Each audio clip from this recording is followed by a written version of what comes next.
All right, we are live. Hello, everybody. I hope you are doing well this regular Thursday night. Thanks for joining. I'm just getting some stuff in order over here. We have so much to talk about in just a moment, and I think I'm going to start out with the story I don't think you've seen anywhere else, which is I'm so excited to tell you about because it's insane. Um, but as always, if you were here, please sign up for the newsletter at friendlyatheist.com. You could support this channel by going to patreon.com/Hemant. I appreciate that. So please take care of that. And Den is here. He's helping with moderation. So if you got questions, comments, anything, leave them in the YouTube chat. He will make sure I see stuff in between stories. Okay. I'm going to start with this story that I swear took so many hours to wrap my head around, and there are so many layers to it, and I don't think you've seen this story anywhere else, so I'm excited to bring it to your attention. Um, it involves this guy right over here. His name is Nathan Peternell. And if you don't know him, well, strap in, you're about to know a lot about this dude. He is the leader of a mega church in Indianapolis. It's called Life Church, which is the most generic, non Jesus y, maybe people will like us name ever. This is a church that's affiliated with the Assemblies of God. And the last time I talked about the Assemblies of God, it's because that Christian denomination was caught up in a huge sex scandal because they can't control their own people either. But in this case, there's a sex scandal involved in this church too, but it's so weird. Okay, where do I begin with this church? Let's start with this. Nathan Peternell, he is very, very close friends with this guy right here, Timu Seth MacFarlane, who is also known as Micah Beckwith. The guy on your left on the screen is the lieutenant governor of Indiana, Micah Beckwith. I've talked about him before. He's a Christian nationalist who every time he does an interview, he makes it so clear he just wants to impose his Christianity upon everybody. Like, he talks about nothing else. And these two are very, very close. You could even see in this Instagram caption, happy birthday to one of my best friends and a spiritual brother in arms, Nathan Peternell. He's been a rock solid Jesus follower who doesn't back down to the cancel culture pressures. Okay, great. Good for you guys. That's nice. They also host a podcast together called Jesus, Sex, and Politics, which, yay, that's who I want talking to me about all of those things. So these two are very, very close together. They've worked together for a really long time. And what's very interesting about their relationship, I said this was a megachurch. Life Church is a megachurch. Micah Beckwith is actually the pastor at one of these satellite branches of this megachurch. He still is. Like, he is lieutenant governor, but like, I don't know whether you call the lieutenant governorship his side hustle or the other way around, but Beckwith is still a pastor at one of these churches. So these guys are super, super close. It also got a little scandalous in a sense because this is a headline from last year from the Indianapolis Star. Lieutenant Governor Micah Beckwith signs a no-bid contract with a law firm closely tied to his church. Like, he just said, hey, I need someone to do some government work. Who should do it? Hey, I have some friends in church who could do it. We don't need to bid on it. We'll just give you the contract. But again, when you're a Republican in Indiana, they kind of let you get away with anything you want. So all of this is to say, why do I think the story I'm about to tell you is important? Because it's not just about a megachurch leader. It's about a megachurch leader who is BFF with the lieutenant governor of Indiana and one of these guys who's just slowly climbing the MAGA ladder. So that's one thing. Now, here's the next bit of the story. About 6 months ago, and this is truly disturbing, it turns out the police department, the Hamilton County, I should say, the Fishers, Indiana Police Department in Hamilton County, I think that's right. They put out a tweet that was very disturbing. Here's the tweet, and it's from October, but you could see what this says right here. On October 23rd, 2025, Jonathan Wesley Peternell, who is the pastor's son, was arrested on 7 felony counts related to child sex crimes. Oh no, that sounds bad, because it is bad. And if you scroll down here a little bit, detectives with the police served a search warrant on the suspect's Snapchat account, where more material was discovered along with evidence that this guy was disseminating videos to other users. Holy crap. Some of this included, I'm not going to read this, but it's very, very bad stuff. And they arrested him for possessing this material, distributing it on Snapchat. And they also included a picture of the dude and his name, because that's what you do when someone's arrested, but definitely not yet guilty. Don't love that, but okay. So the pastor's son was arrested for doing this stuff, allegedly. He was 24 years old, the son was, when he was arrested for this stuff. By the way, that Snapchat group where he was allegedly distributing this material, you know what it was called? Diddy Disciples. Like Sean P. Diddy Combs. Diddy Disciples.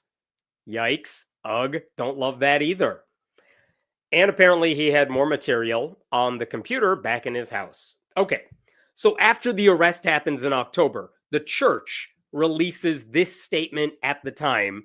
Official statement. If you go on their website, they have only a couple of pages, like who are our leaders, here's the social media, and then statement. And this is the statement. We are deeply saddened by the recent allegations involving Pastor Nathan's adult son and want to express our heartfelt sympathy to all those affected. Our prayers are with Pastor Nathan and his family during this incredibly difficult time, as well as with the families and individuals impacted by these events. Our hearts remain heavy for all who are suffering. Okay, I mean, fine. I don't mind that the church put out that statement. I'm not sure what else they were supposed to do. And to be clear, there is no reason to believe the father, Nathan, there's no reason to believe that guy knew about any of this, much less condoned any of this. As far as I knew, this was all news to him as well. So if that is indeed the case, I totally get that everyone involved or everyone connected to that guy, very devastated. Oh no, what do we do? They've been working with law enforcement. I have no reason to think otherwise. Okay, now here's where it gets interesting in another way. There were several episodes of that podcast I told you about where Pastor Nathan talked with Micah Beckwith about what else? Sexual morality, child exploitation. They talked a lot about this stuff. What was the gist of their podcast episodes? Well, it boils down to this is a sin problem. They would blame liberals for supporting LGBTQ rights and that kind of perversion. They would say that pornography of any kind would ruin relationships. It would destroy them. But if you had rock solid faith, at the end of the day, you would never be caught up in such shenanigans. That's what these guys were talking about on their podcast. Now, if you are looking for new episodes of their podcast, don't bother. They haven't uploaded in a while. And interestingly enough, a couple of the episodes that talk about those very issues I just mentioned are no longer in the catalog. For reasons I don't know. Okay, here's another twist in this story. I'm telling you, the rabbit hole goes crazier and crazier. So police are searching through the son's computers. They want to know what else this guy had. And they also discover that on his phone, I guess, he has over 50 photos and videos that apparently show his parents naked and having sex, which raises a whole bunch of other questions. Ew, like why is that on your phone? I don't want to know, but like, were those videos illegal or problematic? No, other than the fact that the son had them. Ew, I don't know what happened there. But there's no reason to believe there was anything wrong with those videos. Like, mommy and daddy like filming themselves, apparently. What the only weird thing about this story is that the son has these videos. But let's all be adults here and say if a couple wants to videotape themselves for their own pleasure, or even honestly to share it with other people, who the hell cares? Not my business, not your business. I don't care if you're a pastor. I mean, that I don't care. It's for you. You do whatever the hell you want. You're not harming anybody when you do that. So that part doesn't bother me at all. But apparently, everyone in Pastor Nathan Peternell's church cares very much about this because they all have very unhealthy views about sex altogether. So that was in October when the boy got arrested. I say boy, he was 24. October is when he got arrested. By December, like the police search of that material, that is now publicly accessible. And it says, well, we were looking through the stuff. We found these videos of the parents. So in December, Peternell has to address his church to talk about the scandal. Not about what his son did, but about what he had recorded in the privacy of his own home. And I'm going to play a clip for you, not of those videos. I'm going to play a clip for you of what he said to his church that day. The audio is really bad, so I tried to include some subtitles here. But here is what he said to the church, then we will talk about it. But in the midst of all of those things, there is a reality that I need to own and I need to address today. Within the covenant of our marriage, my wife and I created private, intimate photos and videos. We've only ever been faithful to one another. And although those files were password protected, they were hacked. And they were hacked from a device without our consent, without our knowledge. And that was done by our son, who was high at the time. We love our son.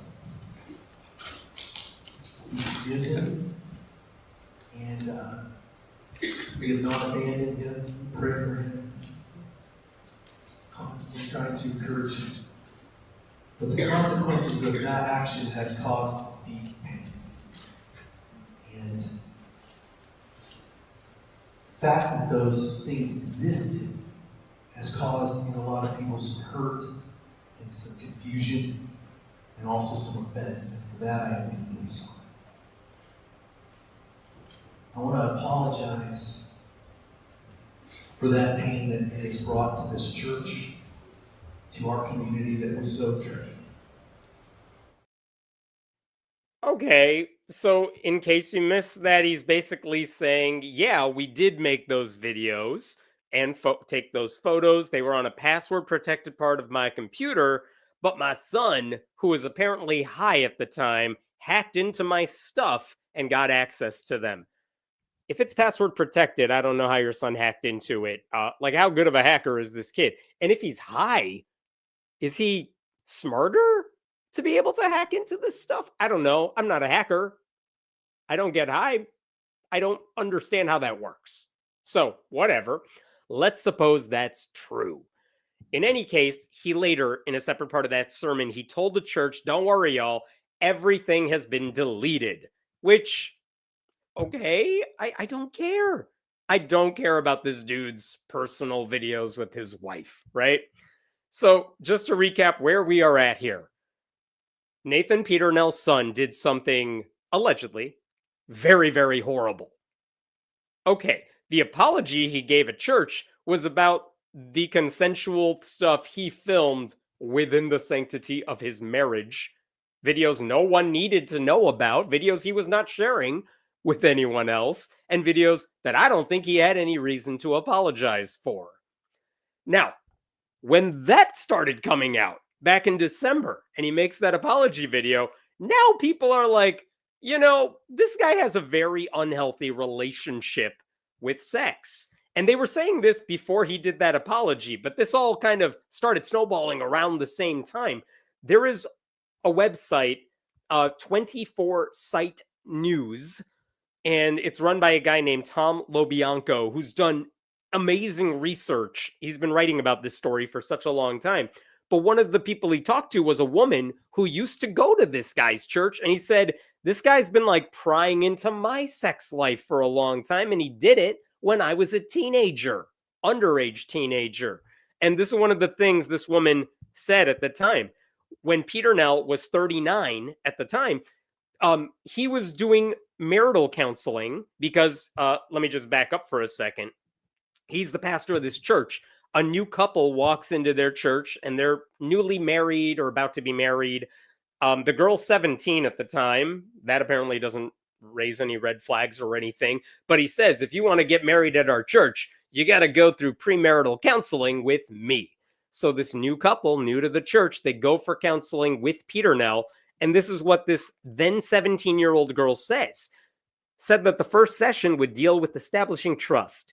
We talked about trust and then seemed like we were wrapping things up. And then he told us not to leave because he had a few more questions for us, and he started asking us sexually explicit questions.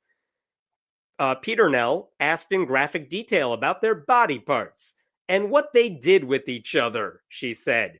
When the woman's fiancé refused to answer his questions, Peter Nell began pressuring him. Be a man, she said. She was 17, and I don't even know what the legal age is for all of this, but ew. This would be inappropriate conversation if these people were in their early 20s. Because what? No, I've heard so many stories about churches that want to do premarital counseling by a pastor who clearly is not trained as a therapist or a counselor or anything like it. And it's just nosy as shit. That's what this sounded like. Also, around this time that story's coming out, by the way, that woman in question, now much older, she has put out a video where she's like, let me tell you all the creepy things he asked me. She said she and her fiance, they did not go back to that church because this dude was way too interested in what was underneath their clothes and like nothing else. They never went back there, but she actually documented it in real time, like things he asked. She wrote a letter to the church saying this was completely inappropriate.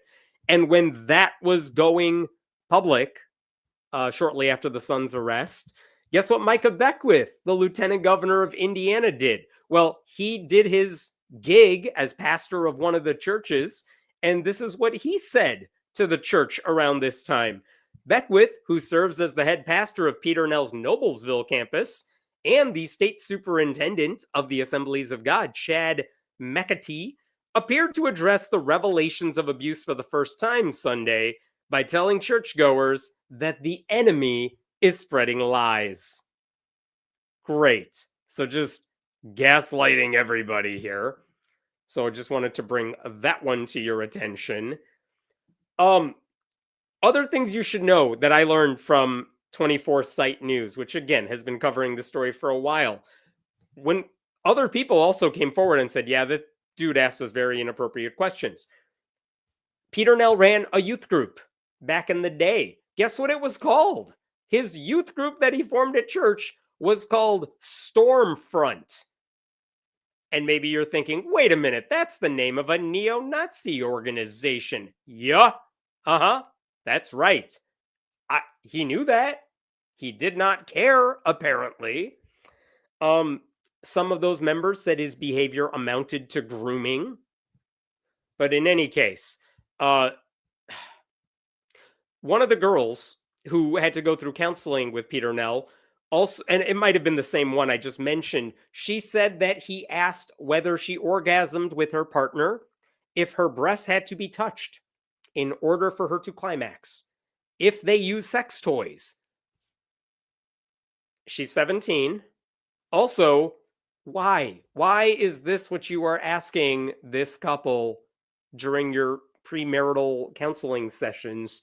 Like, it would not be okay to ask these questions if they were 20-year-olds who were in your church for whatever the same reason is. And just a side note for a second, this is something that happens within purity culture all the time because conservative Christian pastors are so effing weird when it comes to talking about sex, right? Because they make it sound like any form of premarital experimentation, every bit of it, is the worst kind of sin. But from the moment you're married, like the split second after you get married, you and your spouse can explore every possible kink to your heart's desires. What they usually don't mention, but the stories that we have heard from people who lived through purity culture over the years, is that when that's the message that is ingrained into your head for so many years, that means a lot of people marry really young because they want to get it on, but they know they can't unless they get married. That happens a lot. When they finally do get married, they have no clue what they're doing, what they enjoy sexually. So that's a hot mess. They feel obligated. Usually women say they feel obligated to go through with whatever someone else, usually the male, wants in their relationship. Like, I guess this is just how it is. And in some cases, that means suffering abuse at their hands because they don't know. Maybe that's what it's supposed to be. And a lot of times, these are also stories we've heard, is that they go through with it even if they're not enjoying it. And when it's not making them happy, they feel like failures because no one ever taught them that, hey, it's supposed to be pleasurable for everyone involved. And there's a way to do that. Because they just go from let's not talk about it at all to you better be experts now and you're going to figure it out quickly. That's what Peter Nell's mindset appeared to be. And this woman is one of the people who suffered because of the advice he gave her. So his advice was bad to begin with. The fact that the girl was 17 made everything worse. Okay. So let me fast forward a little bit. Why am I talking about this now? Well, a couple of weeks ago, there was an update to all of this. Let me show you this story right here. Peter Nell, the son, he gets 6 years in a child sex abuse case. That's good news. I won't read through all that. Basically, he was sentenced to 4 years in prison for what he did, what he was sharing with people online, 2 years of probation, and he has to register for the rest of his life as a sex offender. Okay, fine. So he's going to be punished. He's going to jail. Fine. I don't think anyone's defending the son here. I don't think it's my position to say whether that's too light or too harsh or whatever. I don't think it's too harsh. Like, good, fine. I'm glad he's going away. Now, there's one more twist to this story. While all this drama has been going on, the Assemblies of God, the people overseeing that denomination, they still can't get over the fact that Nathan Peternell made sex tapes with his wife. That's where their concern is during all of this. And I guess where they're coming from is if you look at the Assemblies of God's bylaws, let me show you this. There's one section right here. It's on page 68 of their 112-page rule book. It says if you were a leader of the Assemblies of God church somewhere, you could be at cause for disciplinary action if, look at right over here, if there is a moral transgression involving pornography. Now, if I'm reading that, that makes it sound like, yeah, I guess if there's a pastor who's addicted or watching it, and they're like, well, you're not supposed to be doing that. Okay, I mean, we can have a separate discussion about whether they take that stuff too far too. But they are apparently going after this guy because he violated that particular rule by making his own. So on Friday of last week, this is also from 24 Site News, Nathan Peternell, stepping aside after investigation, deems his sex videos wrong. And apparently he sent an email to his church, and this is what it said. After a careful and thorough review, the District Executive Presbytery concluded that certain personal behaviors related to my use and retention of private digital content involving my spouse fell short of the standards expected of a credentialed minister and were determined to be unbecoming of ministerial leadership, which is a very long and wordy way of saying they don't like that I filmed me and my wife. He said he's going to step aside beginning March 1st. He didn't say how long the restorative process would last. So this dude is stepping down from the pulpit for some amount of time because of private videos he made with him and his wife for nobody else's viewing pleasure. These people have such an unhealthy view about all things sex. Like, the only response I had to that was, why? Why is that the thing this dude is getting punished for? I think this guy, Nathan Peternell, should be reevaluating his views on sex entirely. He should stop treating homosexuality as a sin. He should stop asking kids about their sex lives, which is something he apparently has done for a really long time. He should stop suggesting on his podcast that faith would override any potential sins, much less crimes, since his own family is proof that just because you're devout doesn't magically fix everything, does it? The only thing he doesn't need to apologize for is making sex tapes with his wife, because it's nobody's business. And yet, that apparently is the only problem the Assemblies of God has with anything he's done. That's the only reason he says he's stepping away from the pulpit. This is a denomination that has already been exposed for harboring sex predators and not taking action against them. Now, it is entirely possible that Peternell is not telling us the whole truth. Maybe the Assemblies of God is like, we saw these videos of girls talking about things you asked them, and we want you to step aside for many things, including the tapes. And he only mentioned the tape. I don't know. I don't have the internal memos here. But if what he said is true, the only reason he's being punished is for the dumbest possible reason. Of all the reasons this guy should be stepping down from the pulpit, he's doing it for the one thing he did in his life that is like the least problematic thing ever. The only one he doesn't need to change. Meanwhile, as all of this is going on, there are also stories coming out about how people are leaving the megachurch because it's just this constant drama.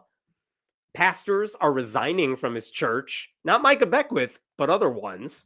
So at least some people have reached their breaking point with all of this stuff. I mean, they're not leaving for the reasons I would have left, but whatever.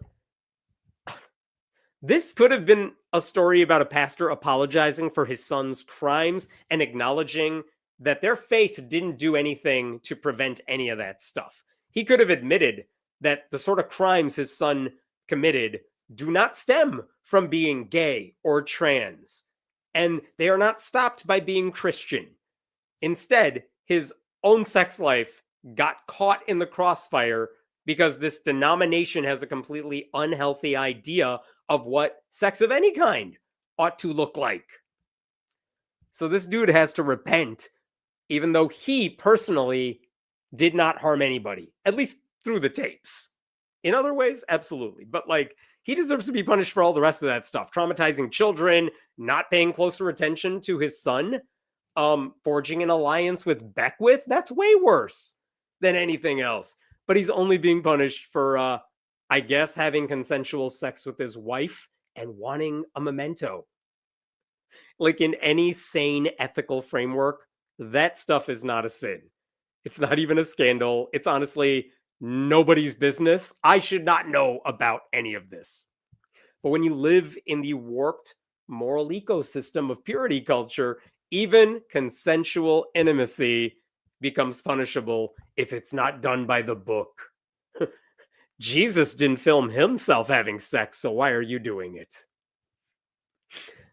It should be boring, missionary style, and only for the purpose of childbearing. That's how Jesus wanted it. So what do we learn from all this? I don't know. When church leaders obsessively care about your private sexual behavior, it's always creepy. You could bet good money that they're probably ignoring things like coercion, grooming, institutional protection. Peter Nell is now repenting for his harmless personal conduct while never confronting any of the actual bad shit he did, which is wild. Anyway, lots going on there.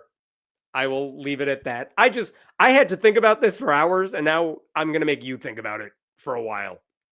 What questions we got here? Oh, thanks for becoming a YouTube member. Wouldn't this be a form of voyeurism? Which thing? The making tapes himself? I mean, I don't know who's watching them. Do they watch them as a couple? Again, not my business. I don't care. Are they showing it at Sunday? I don't know.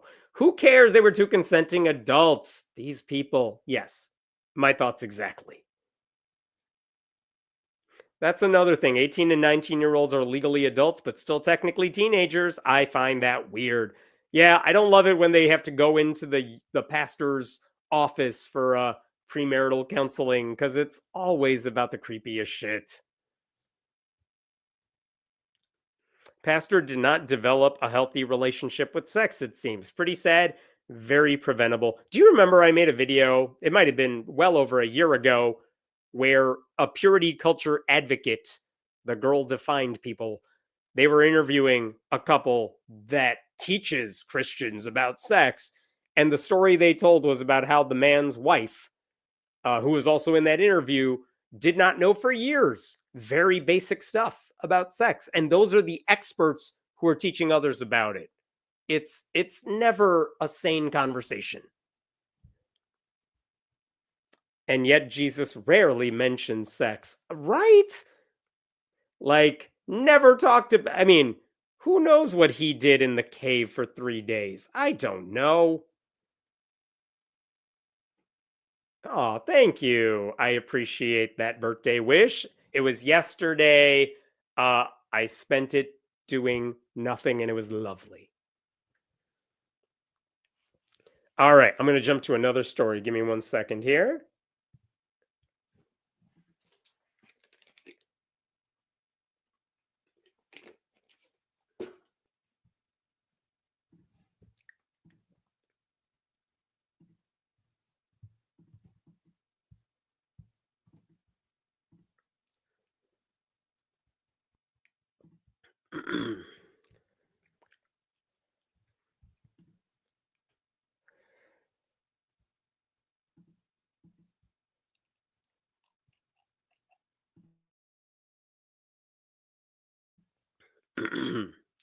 All right.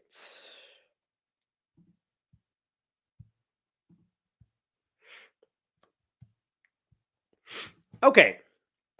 Let me show you this headline from PRRI, which is a research organization mapping Christian nationalism across the 50 states. They basically did a survey where they asked people about their thoughts on Christian nationalism. Basically, the idea that you believe conservative Christian values should dictate our laws, and you want to infuse Christianity into everything we do. And the results they found basically showed that the Republican Party is going to keep ignoring the Constitution and church-state separation, but they will double down on the false belief that we were founded as a Christian nation and that we should be governed by whatever conservatives claim are Christian values. And I would just like to add, the same people who say this, they don't give a damn if their own leaders violate all of these values. Whether we're talking about affairs, corruption, whatever the hell Ken Paxton's doing today, Donald Trump has violated all they don't care. You can't call them out on hypocrisy because they don't listen. They don't think the standards apply to them. That's before we get into anything involving Epstein. So anyway, these people love Christian values unless you apply it to them, in which case, fingers in their ears, they don't care. Here's one thing when it comes to parties. So let's check this out here. Who's more likely to support Christian nationalism by party affiliation? Let's start with this at the very top, how they organize this. They didn't just say you support Christian nationalism or not. They grouped it into 5 categories. The one over here is rejector. I absolutely reject Christian nationalism. Hate it. The blue is good. We like that side. Then you have the skeptics. Maybe they don't like Christian nationalism, but like it sounds okay, right? Christian values are good, right? So maybe they're skeptical of it. There are some people who don't know. But then over there on your left, you got sympathizers. They like the idea of Christian nationalism. And then you got the adherents, the ones who are die-hard, I love Christian nationalism. And if you look at the Republican Party, the second line down, what do you see with the adherents and the sympathizers? You have 56% of Republicans openly support Christian nationalism. More than half of the party is right up there behind it. And that is frightening.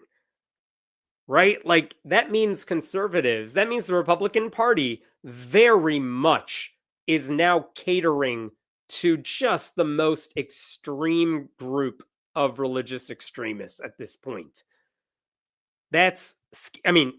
Anecdotally, that sounds right, but that is scary. Another thing to point out here, there are, where am I pointing? Right up there, 6% of Republicans who actively reject Christian nationalism.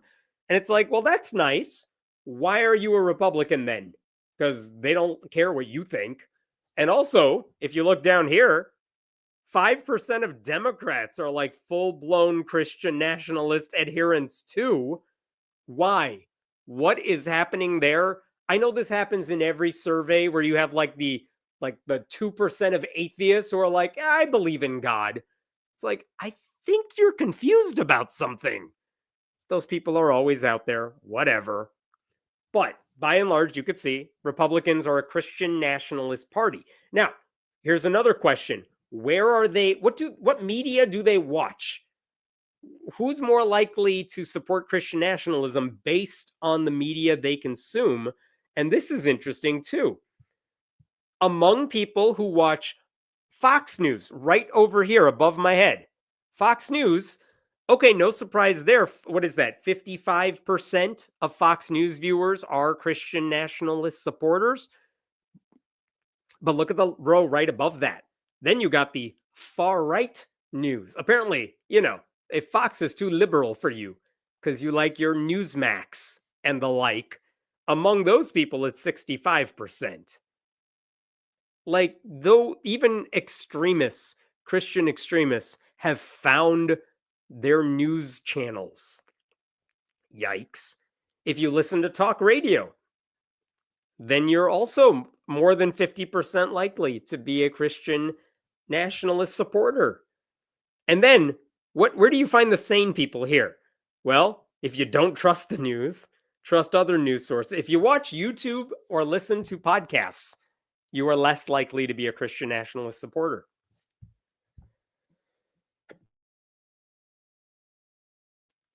If you go down, I was actually surprised to see social media lower on this list because so many of the biggest social media outlets, Facebook, Twitter, are like such far-right crazy buckets.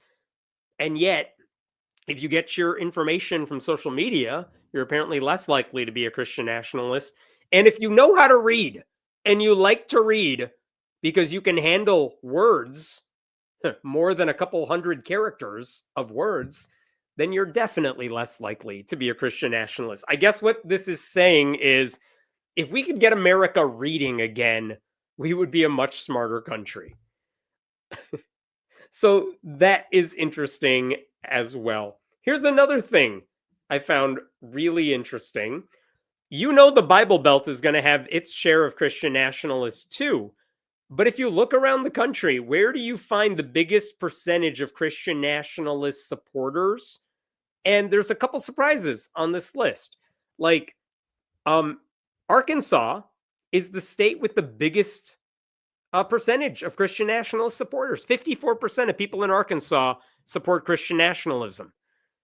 Texas, not so much, 38%. That's a lot lower than I think the media would have you think, which also suggests Texas, as many Democrats have said, is not a red state. It's a purple state. It's a non-voting state. There are not nearly as many hard right Christians there as you would imagine.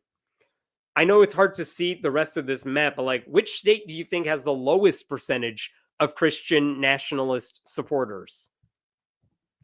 I'll give you a second. Massachusetts gets the win there. You could see it at the top of this group right there, 15% only. If you are a Christian nationalist, Massachusetts is probably not the best state for you.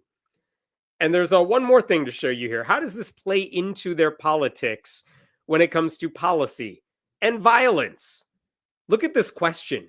What percentage of people agreed or said that because things have gotten so far off track, true American patriots may have to resort to violence in order to save our country? Among the strongest adherents of Christian nationalism, holy crap, 30% of Christian nationalists say, yeah, we might have to get violent to save our country. And the scary thing to me about that is, by the very virtue of being Christian nationalists, you know they're gullible. You know they'll fall for any line of bullshit you feed them. So it would not be hard to tell them, hey, there's a Somali immigrant over there. And that's all it'll take for them to grab a gun.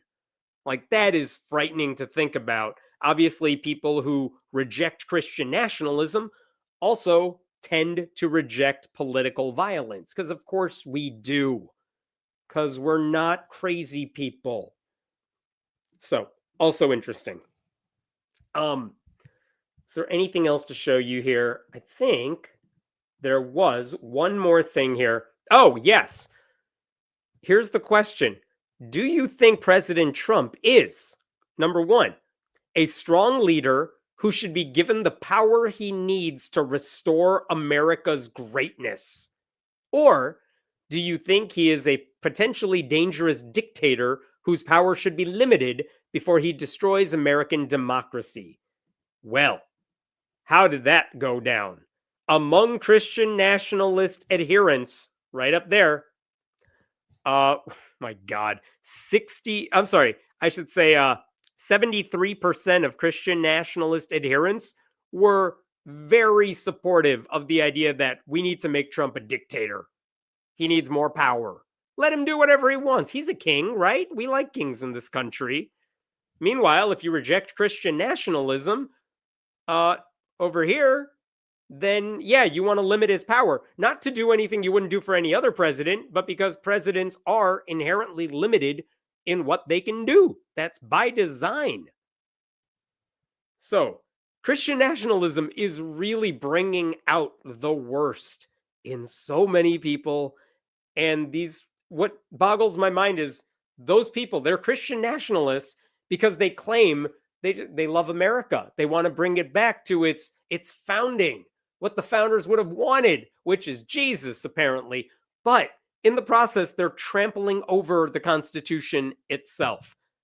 They want to burn the Constitution to show just how much they love the country. Someone make that make sense. So, what do we do with this information? I would argue that I think this puts pressure on Christian pastors who are losing their grip on their own congregations to speak out against this stuff. Like, are you interested in preaching the message of Jesus? Or do you just want to become an extension of the Republican Party because that's what you are becoming right now? It can't be both. Those messages are in contrast to each other.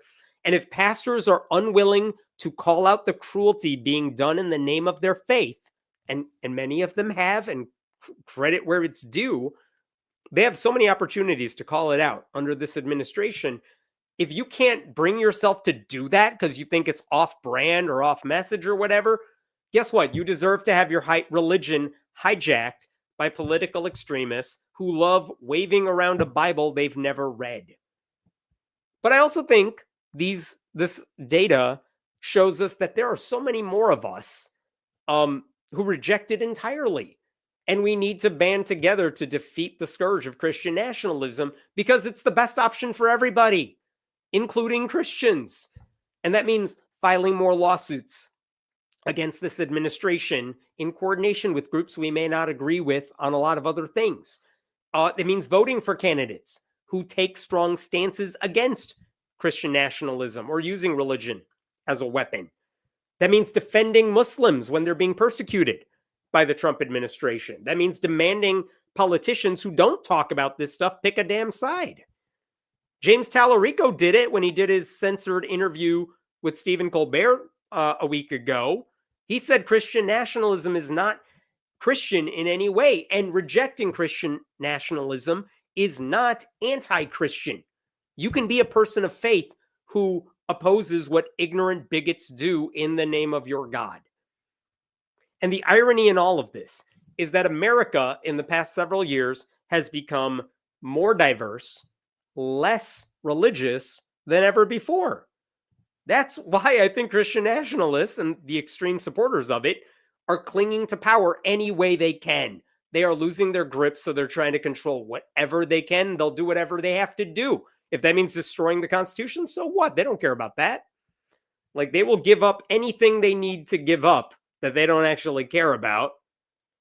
You want to take the Bible? It's not like they care about that, because they cannot actually convince people. They can't persuade people to join their side. That's why they are waging wars, real and symbolic. We saw it happen in Kansas, where they just took away trans people's driver's licenses. We're seeing it with Trump potentially starting a war in Iran to get attention off of whatever shit he's up to this week, right? The Constitution is unambiguous when it comes to religion and politics. There's no religious test for public office. There is no national religion. There's no loophole that allows a politician to preference one faith over another faith or faith over no faith. And yet more than half of Republicans now openly embrace the opposite of that. Like, the flag wavers and the Bible enthusiasts are the least patriotic people in the country. And they're also really bad Christians by their own standards. Like, they want the 10 Commandments to go up in public schools, but they will pass legislation to enshrine their Christian values in the law. But they excuse all that behavior when it happens to someone in their tribe. Was it Tony Gonzalez, the representative this week, who had an affair with his aide, who then took her life? And now he's like, I'm not resigning. I didn't do anything wrong. And Mike Johnson's like, we can't make him resign. That would be a bad thing. Why? Because they care more about their slim majority than actually living up to any of their stated values. Oh, anyway, I think I will stop there with this one. What questions we got here? Thank you for becoming a member. YouTube and social media is interesting to me, considering how much crazy fake shit is on them. No kidding. And yet, I mean, I've seen this myself.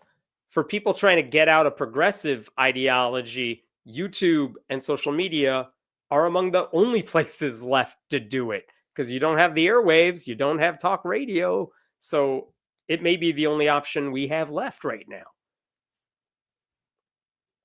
But it would be beneficial to the world if we were all taught about identifying logical fallacies, but religion and climate change and vaccine denialists would fight it tooth and nail. Yeah, logic doesn't play into their favor. But I mean, even if we don't teach logical fallacies, the same people who support vaccine denialism, climate change denial, etc., they don't go after logic class. They'll go after history. They'll go after English class, and they'll want to ban books. Like, they're doing it in other ways. The number of adherents who say patriots may need to use violence isn't higher because they don't believe in political violence, or they feel confident things will go their way.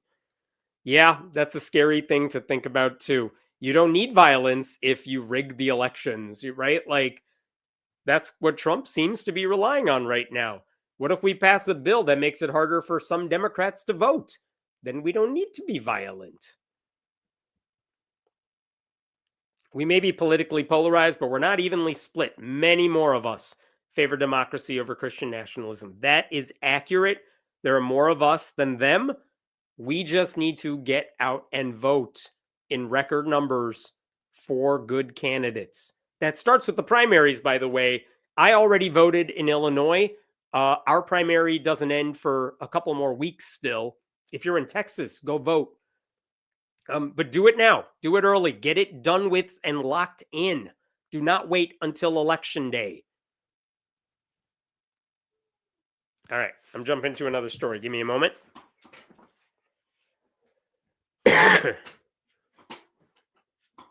There we go.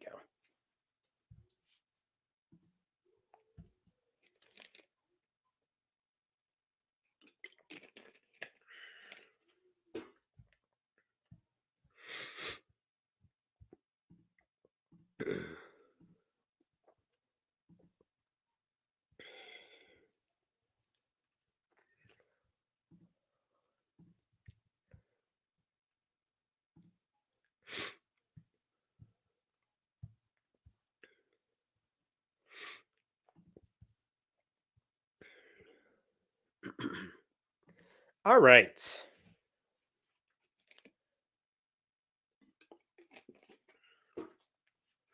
I just did a story about Christian nationalism. Well, here's another story about Christian nationalism. This one takes us to Tennessee. And specifically, we have to talk about this dude right here.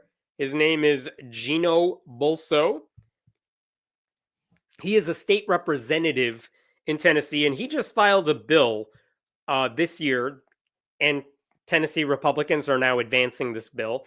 It would require public schools to teach the Bible as objective history and also force public schools to set aside time during the day for students to pray.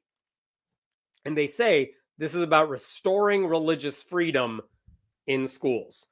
In fact, it would force this dude's religion into schools while violating the Establishment Clause. I swear that is a real screenshot I took from one of his campaign videos because, yeah, sure, you're just like Trump in that regard. All right. So it's called the Protecting Religious Liberty and Expression in Public Schools Act. And this is the page on the Tennessee website, House Bill 1491. And there's so many things that are weird about this bill. Let's go through some of it right over here. It begins with just a collection of findings. What does Bulso believe? The General Assembly finds and determines that, number one, nativists were deeply prejudiced against ecclesiastical organizations and especially the Catholic Church. Already we're off the rails. This guy thinks church-state separation exists because, you know, back in the day, the nativists opposed Catholics. That's why separation of church and state exists. Nativists gave expression to these anti-Catholic animosities by advocating the notion of separation of church and state. What else we got here? This goes on for a while. Nativists thereby inculcated the idea that states must conform to the so-called separation of church and state. Okay, I'm going to stop there for a second. This is just the preamble to the stuff he actually wants to do. There was a ruling in 1947 by the U.S. Supreme Court, and long story short, I'm not even going to get into the actual case itself and what they said.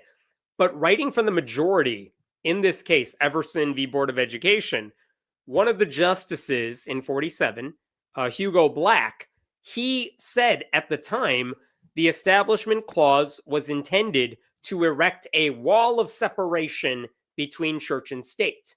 I can't verify this, but like I think that's where the metaphor came from. He used it in that 1947 ruling.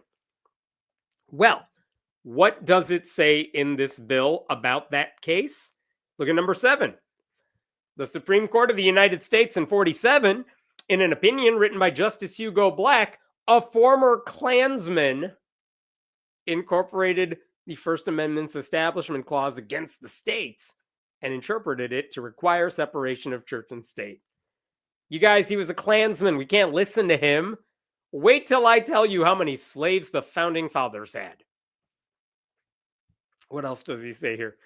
The Establishment Clause decisions of the Supreme Court have ever since been infected with discriminatory ideas of separationism. All right, so what else we got in this bill as we're going on? This bill is so infuriating. There is more. Let me get to a different section of the bill. Here is an interesting one about enforcement. How are we going to enforce whatever he wants everyone to do?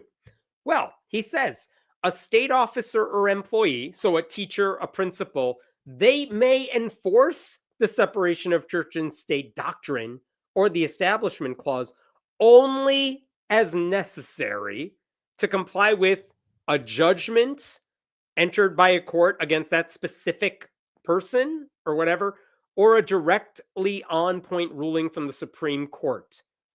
What this is saying is, let's suppose for just a moment here, a high school principal finds out that the school's football team has a chaplain or maybe a coach who's praying with students in the locker room before a game. As far as I know, there's no Supreme Court decision that says you're not allowed to do that. But that is how everyone interprets the law, because obviously that is wrong. Even that coach from Washington State, Coach Kennedy, who wanted to do a prayer at midfield after a football game, that has nothing to do with this. Normally, I don't work for the Freedom from Religion Foundation, but if they find out, for example, that a coach is praying with students before a game, they'll send a letter to the school saying, hey, courts have always interpreted it this way. You cannot do that. Tell us you're not going to do that. Otherwise, we may have to go to court about this. And usually the schools write back and they say, don't worry, we've put a stop to it. Great. What this bill says is principals or teachers, administrators, whoever, you cannot do anything like that unless a judge has told you to do it or the Supreme Court has issued a ruling on that type of case specifically. You are not allowed to guess how to interpret separation of church and state, which means you got to play whack-a-mole every time a Christian figures out a slightly different way to impose their faith upon kids. That is a disturbing element. It's like a blank check to Christian zealots who think children are target practice for religious conversions. Okay, so after all of this, we finally get to the meat of the bill. Let's see. I'm going to come back to fee shifting in a second. Where should we get to? This is all the preamble. All right. What does he want to do? A public school shall teach all students, except for the students who are excused. You have to teach the Bible as literature, age-appropriate instruction on the history of Israel, the stories and the moral and ethical teachings of the Old and New Testaments, the life of Jesus, the history of the early Christian church, and the Bible's influence on Western civilization. It says underneath, here's what you can't do. You can't teach the Bible as religious dogma, coerce someone to believe or accept the Bible, teach the Bible in a way that violates the Establishment Clause. But if you're already saying you got to teach kids about the life of Jesus, we are implying that the Bible has it right when it describes the life of Jesus. That's already suggesting we should give the Bible more credit than it's due. What's the age-appropriate instruction on the history of Israel that you don't already learn in a history class? And when it talks about the moral and ethical teachings of the Old and New Testament, we talked about this in Texas before. Let's say they're talking about the Golden Rule. Well, yeah, it comes up in the Bible, but it's not a Jesus original. So this idea that, we have to teach kids the moral and ethical teachings of the Bible as if the Bible is the only place we get that sort of education from. It's not. So already we're off the rails again because they want to teach the Bible not for educational purposes, but as if it is true. For what it's worth, you can already teach the Bible as literature. That's legal as long as you do it objectively. It's fine. There's actually 42 school districts in Tennessee. I checked this. 42 school districts in Tennessee that offer Bible as literature classes. Those are legal as long as they are taught objectively. You don't need to force that on every district. I believe I read a story in Texas where they also offer that class and like nobody takes it. Very few students take that class because no one actually wants to do it. But this bill would force public school districts to hire somebody to teach it, to offer that class to everybody, even if no one wants it, which is ridiculous. It's so ridiculous. What else is there? There's another section to this bill I got to show you. Oh, here we go. You got to have a period of prayer and reading of the Bible. A public school shall provide its students and employees with an opportunity to participate in a designated period of prayer and reading of the Bible or other religious text on each school day in accordance with this section. They already have that. It's called anytime you want before school or after school or during your free time or during lunch if you don't have any friends. You can do it anytime you want. You can read the Bible when you want. You can pray silently whenever you want. This guy wants to codify it because apparently that's not good enough, which is ridiculous. Tennessee already requires schools to have a 1-minute moment of silence every day. And now this guy wants to add on more time for students not to learn anything. Now, parents would have to sign a form, according to this bill, saying they understand this is optional and they're not going to sue over it, which is a very weird thing to add to the terms and conditions. Like, you can participate, but like, if we do anything illegal, you promise you're not going to sue us. The bill also says this time for Bible reading or prayer, it could be offered before school begins, it could be offered before regular school hours, but also if you do that, even if it's voluntary, there's an element of coercion to that. Some kids are going to need to participate because they don't want to not be with their friends. So it's so ridiculous. And there's one other thing I got to show you that's messed up about this bill. If I could pull it up here. And this is the section I skipped earlier about fee shifting. Look at what this says right here. It's a lot of legalese, but what this says is if you file a lawsuit against a school district, if you sue to enforce separation of church and state, you will have to pay, you are liable to pay the costs and reasonable attorney's fees of the prevailing party, including the costs and reasonable attorney's fees the party incurs in its efforts to recover costs and fees under this section. There are times you might sue a school district because you think they're violating the law. But what happens a lot of times is the judge says there's no case here, I'm tossing this out. Or maybe you talk to the school and you both agree, here's how we're going to make things better. Let's take this out of court so we're not wasting time and money, etc.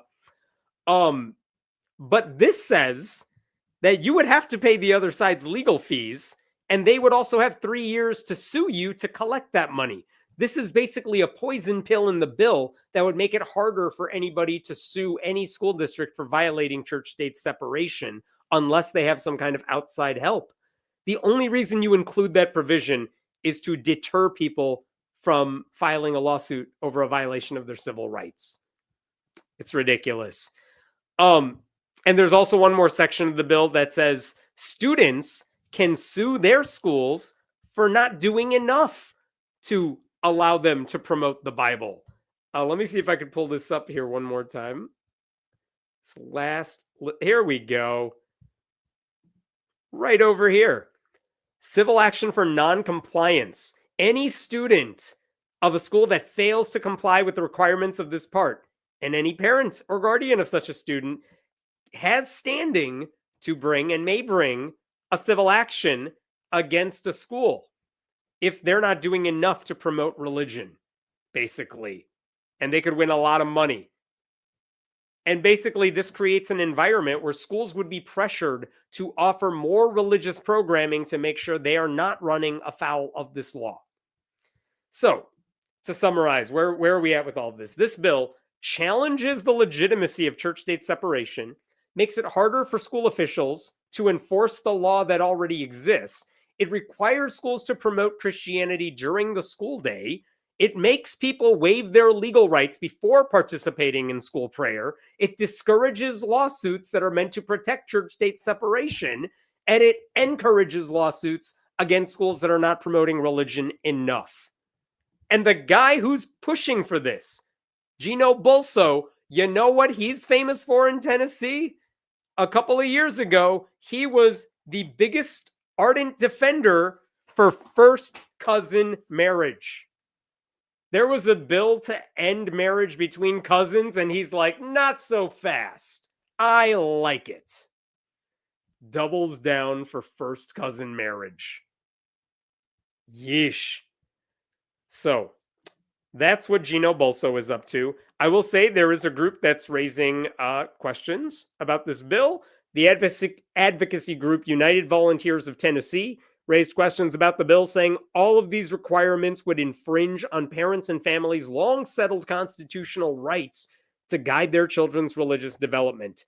The irony is that both prayer and Bible reading are already allowed.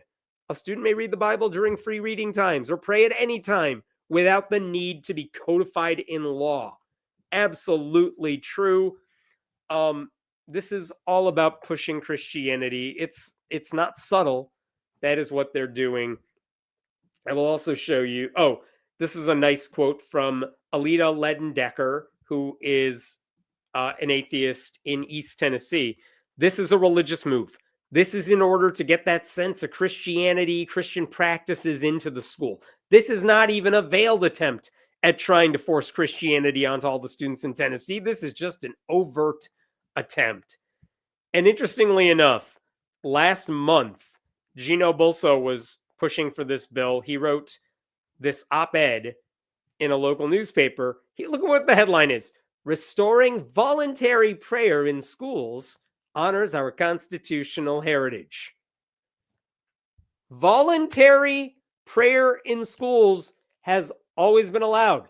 Nobody's taken it away from you. You don't have to restore it because it was never taken away.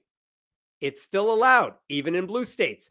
But one of the things he mentions here, prayer and religious study in American schools have deep historical roots, dating back to before the nation's founding. From Massachusetts' first public education law in 1642, which required boys and girls to receive instruction in religious principles, to the widespread use of the New England Primer beginning in 1690 as a foundational elementary textbook, early American education incorporated religious teaching. Yeah, because there was no such thing as public education. That's why they forced religion on kids. There also wasn't much diversity. You know what else there was? Slaves. And then this guy says, in 1781, printer Robert Aitken petitioned Congress for permission to print a neat edition of the Holy Scriptures for the use of schools. Congress approved his request, and they authorized what became known as the Bible of the American Revolution. We've talked about this one before. Congress didn't authorize anything.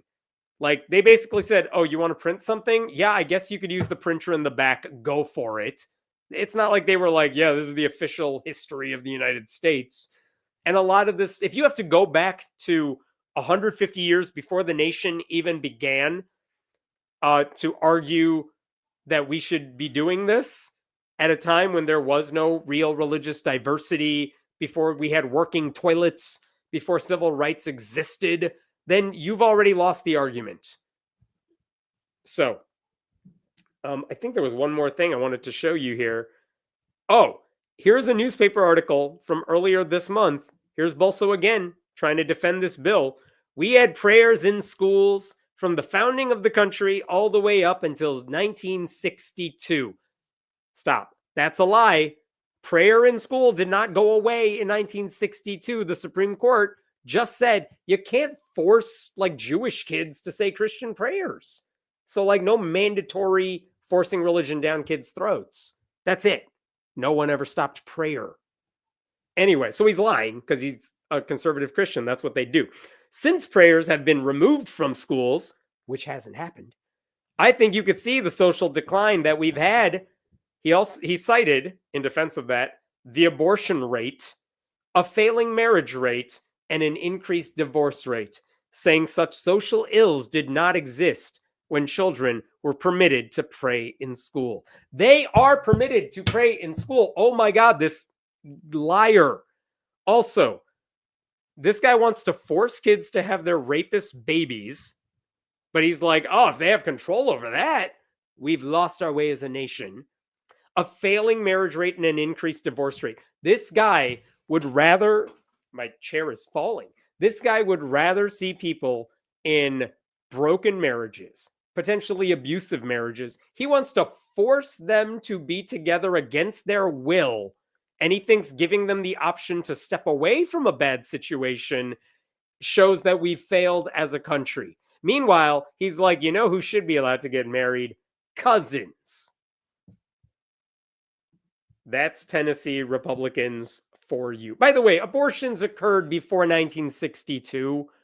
They were not always safe. Women obviously were forced to stay in a lot of bad relationships before no-fault divorces became optional nationwide.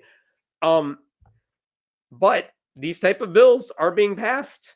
Like, it shows you how conservatives will work around the Constitution when it gets in the way of their religious agenda, right? Who's asking for this too? You have to wonder that. Who is clamoring for more Jesus in Tennessee? Like, if students were clamoring for more Bible instruction, they could take elective classes. They could go to church if they want to. If families want more time to pray, they could wake up 5 minutes earlier. Or they could pray whenever the hell they want, because that's how prayer works. None of it requires legislation. This bill offers solutions to problems that don't exist. It makes everything worse. By the way, also, if you live in Tennessee, you might know this. This guy made headlines also recently for a bill that would allow private companies like restaurants, banks, hospitals even, to deny the legitimacy of same-sex marriage, which basically means it would allow certain companies to discriminate against gay people. And that could open the door to allowing people to discriminate on the basis of race and sex. And I don't think this guy cares about that at all. So that's what this guy's up to. Okay. I'm going to stop there with this story. What questions we got here? History of Israel. Yeah, wait a while before you talk about Israel's current genocide. Yeah, I mean, they only want to talk about the formation of it, but not what the right-wing government has done ever since. What's the age-appropriate instruction of justified genocide? Or that whole thing with Lot's daughters? Is it any age? Oh, you got to learn what Lot did to his daughters. I mean, that's first grade shit right there, right? I actually don't know when they teach that in Sunday school. I'd be very curious to learn about that. Tennessee, I get it now. Did I miss the joke? I might have missed the joke there. More divorce? Oh no, women have the agency to leave bad marriages now. How terrible. You know, conservative Christians hate the fact that women have autonomy in anything. Fun fact about ICE. DHS is now advertising their hiring vacancies for ICE agents as homeland defenders. Oh, that's not frightening at all. Yikes. And they're still giving, massive bonuses to people who sign up and their training doesn't exist. And wasn't there a whistleblower this week who basically said, we're not training these people at all the way we're supposed to? Discrimination against the race is the goal. They didn't care about those other issues before. I mean, they're white nationalists a lot of times. I mean, you could see it in the bills they promote, who they support, what tweets they are promoting as well, right? Did you see Al Green at the State of the Union with his sign against Trump for posting that video with Barack and Michelle Obama? Like, I don't know. If racism is fine with you, I guess it makes sense why you would vote Republican. Don't forget to hit like. Yeah, not to that last comment, but yes, I agree. To the video, that would be great. All right, let me jump to another one. Give me a second here.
Okay.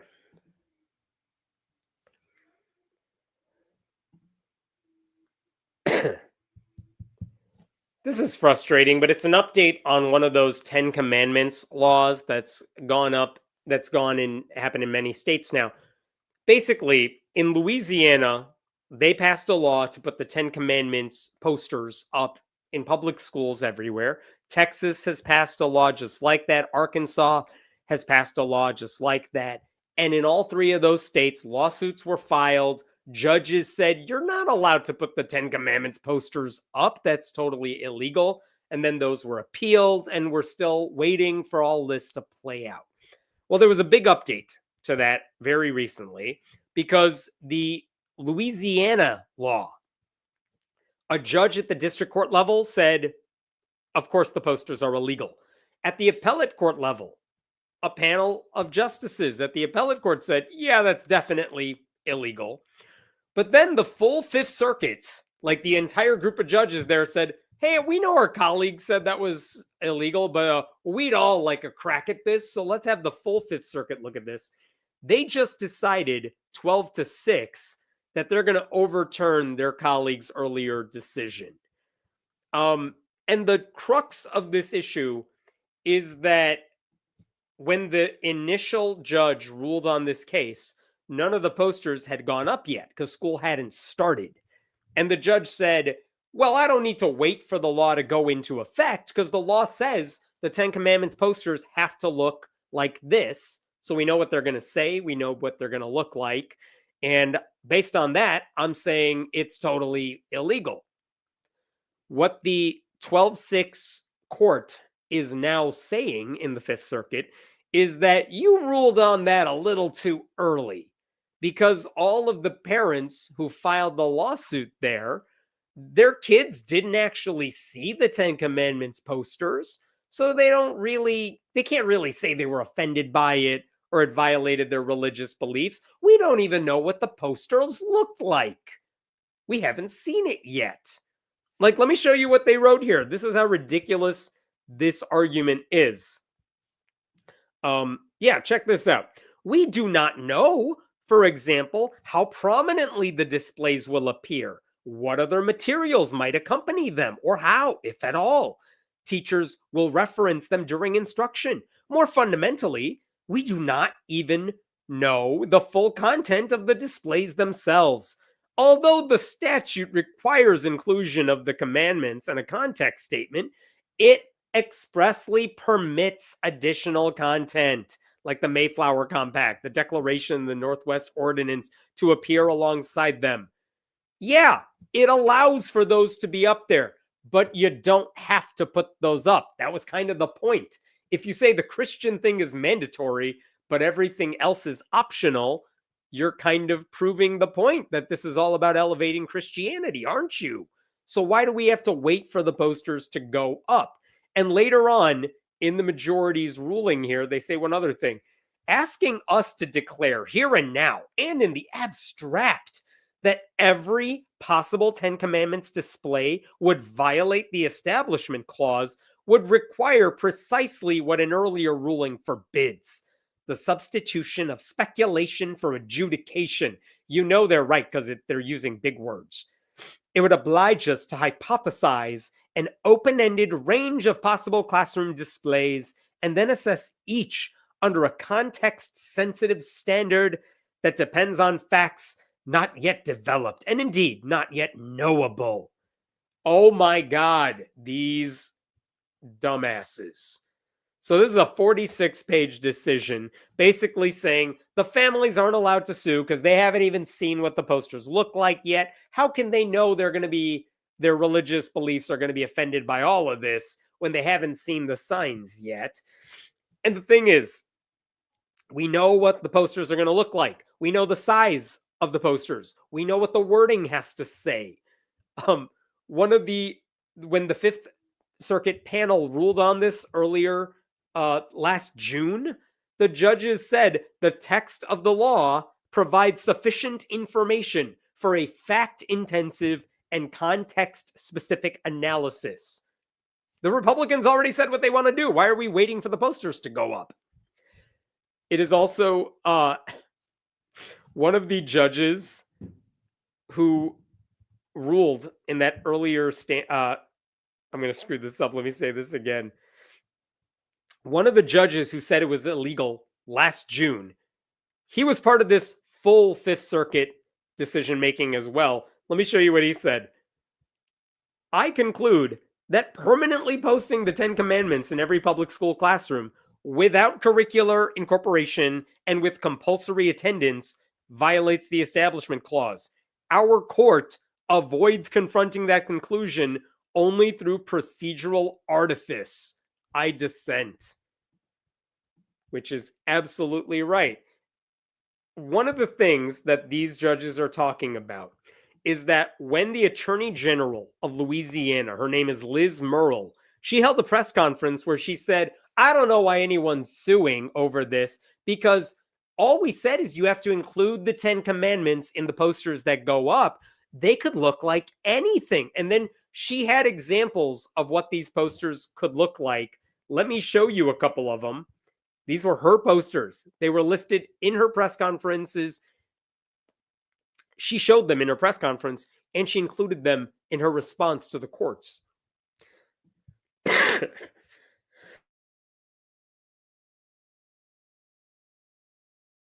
Yeah, look at this one. This is one of the examples she offered. She said, look, you could put up the 10 Commandments on the left side of your screen, just like the law says, but you could put up the 10 dual commandments from Hamilton the musical right next to it. Which, why? Why are we doing that? What would that change about the fact that the whole purpose of this is to just promote Christianity and put other bullshit around it to pretend like we're not promoting Christianity? So this is one example of what the Attorney General of Louisiana said is like, this is totally constitutional. There was another one she offered as well. This was a wild one. She was like, liberals will love this. It's a quotation from Ruth Bader Ginsburg, where she says, since the beginning of time, the world has known 4 great documents. Great because of all the benefits to humanity which came about as a result of their fine ideals and principles. And one of them, she said, was the 10 Commandments, and you could see it second from the left over there. So this, the Attorney General was saying, is, see, you could put the 10 Commandments up like that, and then include this around the poster, and that would be totally legal. What she didn't tell you is that the Ruth Bader Ginsburg you see in that picture is not the woman who wrote that thing up there. You know when Ruth Bader Ginsburg wrote that passage and said the 10 Commandments are one of the 4 great documents? Based on Ruth Bader Ginsburg's own biography, she said she wrote that in 8th grade. It was the beginning of an essay she wrote. She included it in her memoir. So apparently we're supposed to listen to 13-year-old Ruth Bader Ginsburg, who was not a Supreme Court justice at the age of 13. But this was the way Republicans tried to argue. We're not telling people to promote Christianity. We're saying you could put up the 10 Commandments, but do it in other ways. Be clever about it. And again, when there was a lawsuit filed over this, the district court judge said, this is just covering up promotion of Christianity. Of course it's illegal still. And if you're saying you got to put up the 10 Commandments, but everything else is optional, then you're promoting Christianity. There's nothing historical about any of this, right? Like, there's no way to implement the 10 Commandments law without creating more legal problems. But apparently now what the full Fifth Circuit is saying is you're not allowed to sue over the 10 Commandments law until some of these posters go up in public schools and we get a sense of what's actually happening. Which means we got to wait now for school districts to put up, some teachers are not going to put up the 10 dual commandments. They're going to put up just a flat out 10 Commandments Christian version poster. Some Christian group's just going to donate it and they're going to put it up. And it's just going to be Christianity. And even if it's not, now you got to play whack-a-mole. Like, all right, is this one like the egregious one that we could sue over? It's all going to lead to the exact same place, which is in court. This is what the people who defended the plaintiffs who sued over this, including the Freedom from Religion Foundation, Americans United for Separation of Church and State, the ACLU, this is what they said. Today's ruling is extremely disappointing and would, if left in place, will unnecessarily force Louisiana's public school families into a game of constitutional whack-a-mole in every school district where they must challenge each individual school district's displays. Long-standing judicial precedent makes clear that our clients need not submit to the very harms they are seeking to prevent before taking legal action to protect their rights. But this fight isn't over. We will continue fighting for the religious freedom of Louisiana's families, and they said they are exploring all legal pathways forward to continue this fight against the unconstitutional law. So they're not disappointed because they lost. They're disappointed because the conservative court is making their clients jump over pointless hurdles in order to say all the same stuff they've already gone through court about. Like, the church-state separation side may still win this case, but they got to wait several more months and waste so much more time to get the exact same result they could have gotten already. That's ridiculous. And by the way, you may have seen news that the same full Fifth Circuit heard a case about the Ten Commandments last month. That's not even this case. They've already decided we're going to weigh in on the merits of a different case, the one involving the Texas law. I also want to show you one other thing. One of the judges, because the Fifth Circuit is notoriously conservative, one of the judges on the Fifth Circuit Court of Appeals is a very Trumpy guy named James Ho. And he's one of these guys that appears on every short list anytime Donald Trump has to appoint a Supreme Court justice. Look at what he said in concurring with the decision. He said, yeah, like, I agree. We need to wait till the posters go up. But also, he added, plaintiffs present no historical evidence that remotely suggests that our founders would have regarded a passive display of the Ten Commandments as an impermissible establishment of religion. This guy is ready to say, I'm fine with the posters. Let him put it up. That's how straight up this guy is about just saying, let's impose Christianity upon everybody. Who cares? He also went on, James Ho went on to say, there's plenty of evidence the Ten Commandments are part of American history. And he used all the things I mentioned in my previous story, that it was used 150 years before public schools even existed. Things like that. The district court judge who slapped down the Louisiana law, in his decision, he actually went through all of those justifications and said, here's why it doesn't matter that the Ten Commandments appeared in some New England primer in the 1600s. Here's why that doesn't matter. And he shot down every one of those arguments. James Ho was like, I don't care what that guy said. I think it's fine. These guys don't even listen to each other. So how are Louisiana Republicans dealing with this? Well, here is the governor of Louisiana, Jeff Landry. Louisiana's Ten Commandments law is back in effect. Common sense is making a comeback. No, common sense would be allowing teachers to do their jobs instead of becoming state-sponsored preachers. What about Liz Murrill, the attorney general who made those awful posters? Here's what she said. There we go.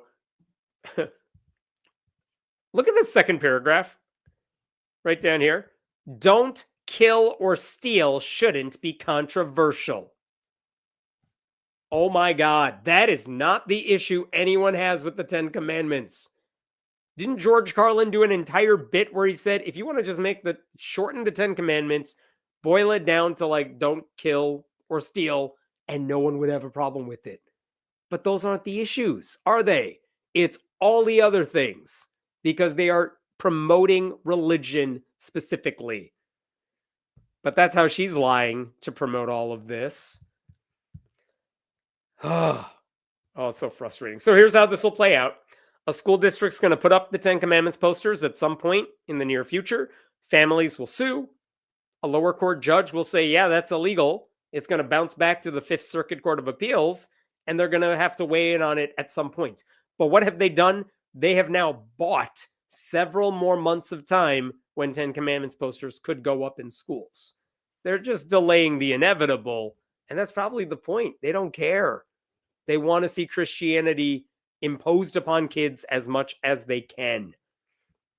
And this is not a difficult constitutional question. Like, there's nothing speculative about forcing a religious document up on classroom walls. They could have stopped this abuse of power by Republicans, but when judges are on the bench specifically because they advance the Republican agenda, you can't expect them to like do the right thing. They're there for a purpose, and it's to advance the Republican ideology. So frustrating decision. I'll stop there with this one. What questions we got here? Always looking for loopholes. Yeah, they are. And they always manage to find them. They'll just reinterpret things that are obvious to make it suit their needs. I don't know what a bullet to my head would feel like either, but I'd rather stop it without the personal experience. Thank you for sharing that. And people have said this sort of thing happens all the time. You don't need to wait for the bad thing to happen in order for a court to say the bad thing is going to happen, so let's stop it now. It happens all the time. There's no need to wait for the issue to be ripe in order to pursue it. I wonder if this is also to punish the parents who are suing. They have to pay more to sue again after the posters go up, right? Well, in this particular case, the organizations are suing on their behalf. So the parents are not spending money out of pocket here. But the groups that are fighting this, the ACLU, FFRF and stuff, they have to waste more of their lawyers' time. That's the frustrating thing. Like, they just have to go through the whole thing all over again. Oh, thanks for that donation. Carlin reduced it to "don't be a dick." Is that the actual phrase he used? I can't remember. But yeah, it's a great bit. Just look up Carlin, 10 Commandments. That one has lived on for a long time. Brings up another thing I wanted to say. James Tallarico from Texas is cool and all, but progressive Christianity whitewashes all the bad shit in the book, I feel. I'll be honest with you. I would love to have another discussion about exactly what you're saying. Like, is progressive Christianity covering up for a lot of the bad shit Christianity and religion in general makes people want to do? I feel like we can't have that conversation right now because we're fighting like an existential battle against Christian nationalism. And if progressive Christianity is the strategy some people want to use to fight it, I feel like, you know what? They're my allies. They're not allies of the Christian right. So fine, we will discuss the religion thing later. So it's not that I think you're wrong. It's that I don't care for that argument right now. I wish we could live in a country where we could have that debate, but the one we're living in right now ain't it. Thanks for that donation. This Tennessee bill takes focus on the family to a whole other level. This is yet another distraction from all their other evil deeds.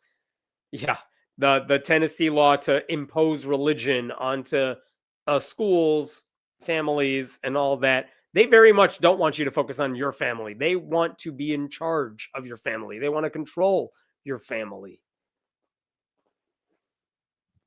All right, jump into another story here.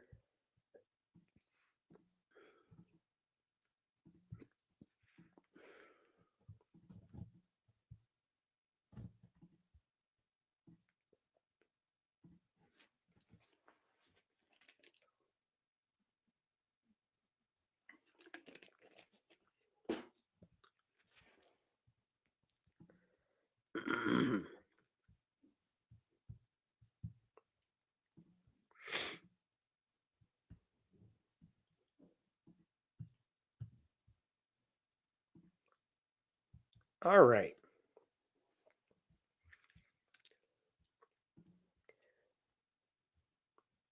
I have some good news that is coming out of Kansas. And I don't say that very often, but the Kansas House just passed a bill that will make clergy members mandated reporters. So if this bill becomes a law, if you're a priest and you learn that there is abuse happening against children, whether it's physical, mental, emotional, sexual, whatever, you would have to report it to law enforcement authorities. Apparently, clergy members are not included on the current list of mandated reporters in Kansas. This bill aims to change that, and that is fantastic.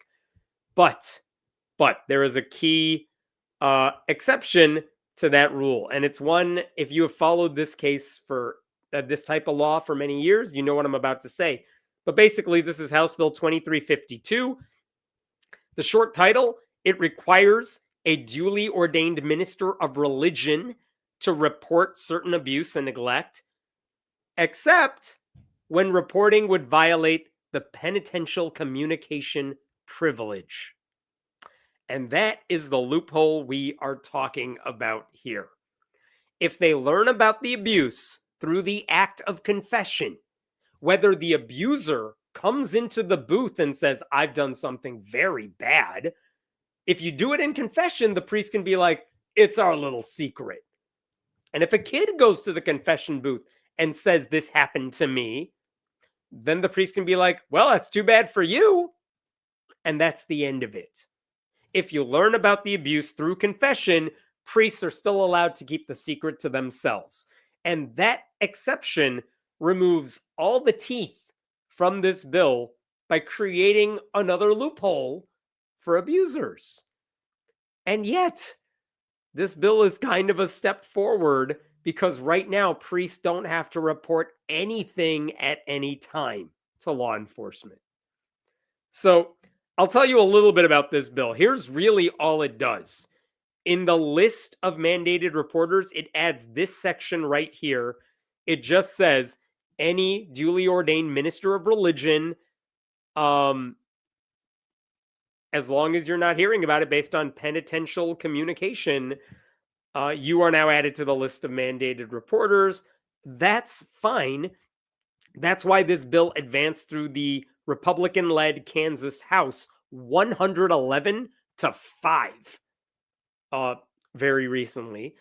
It also says that anyone who is a mandated reporter has to go through a state-approved training session that is offered by like the Kansas Department for Children and Families or whatever group they outsource that to. And that's fine too. Good. They should all get training in this as well. None of that should be controversial. But the fact that privileged communication is not included in this bill, here's how you know Catholics are fine with this. Look at what was being said when this bill was being considered. In a letter submitted as proponent testimony, Chuck Weber, executive director of the Kansas Catholic Conference, said Kansas Catholic churches already have the reporting requirements in place outlined in the bill. The church's child protection policies have been highly successful in preventing and responding to misconduct, and thus the church supports the adoption of similar policies that may help prevent misconduct in other organizations statewide. You know it's bad when the Catholic Church is like, we're already handling abuse really well. We just want to make sure everyone else is handling it well too, so we support the bill. But also, it's easy for the Catholic Church to support this bill because the thing they always fight about, which is the confession booth, is not included. And if the Catholic Church is like, yeah, we support this child abuse bill, it's fine, you should already have all the red flags going off, like maybe we're not doing enough. If the Catholic Church is like, yep, this is great. But the Catholic Church loves it. That's how you know this bill is purely symbolic. It's not requiring priests to do anything they're not already doing, which means it's not nearly as powerful as it could be. In no rational, like the reason they don't want the confession booth, they don't want to report it if it happens in confession, is they say, well, we're not allowed to share what we hear in confession. If we do that, we could be excommunicated from the church.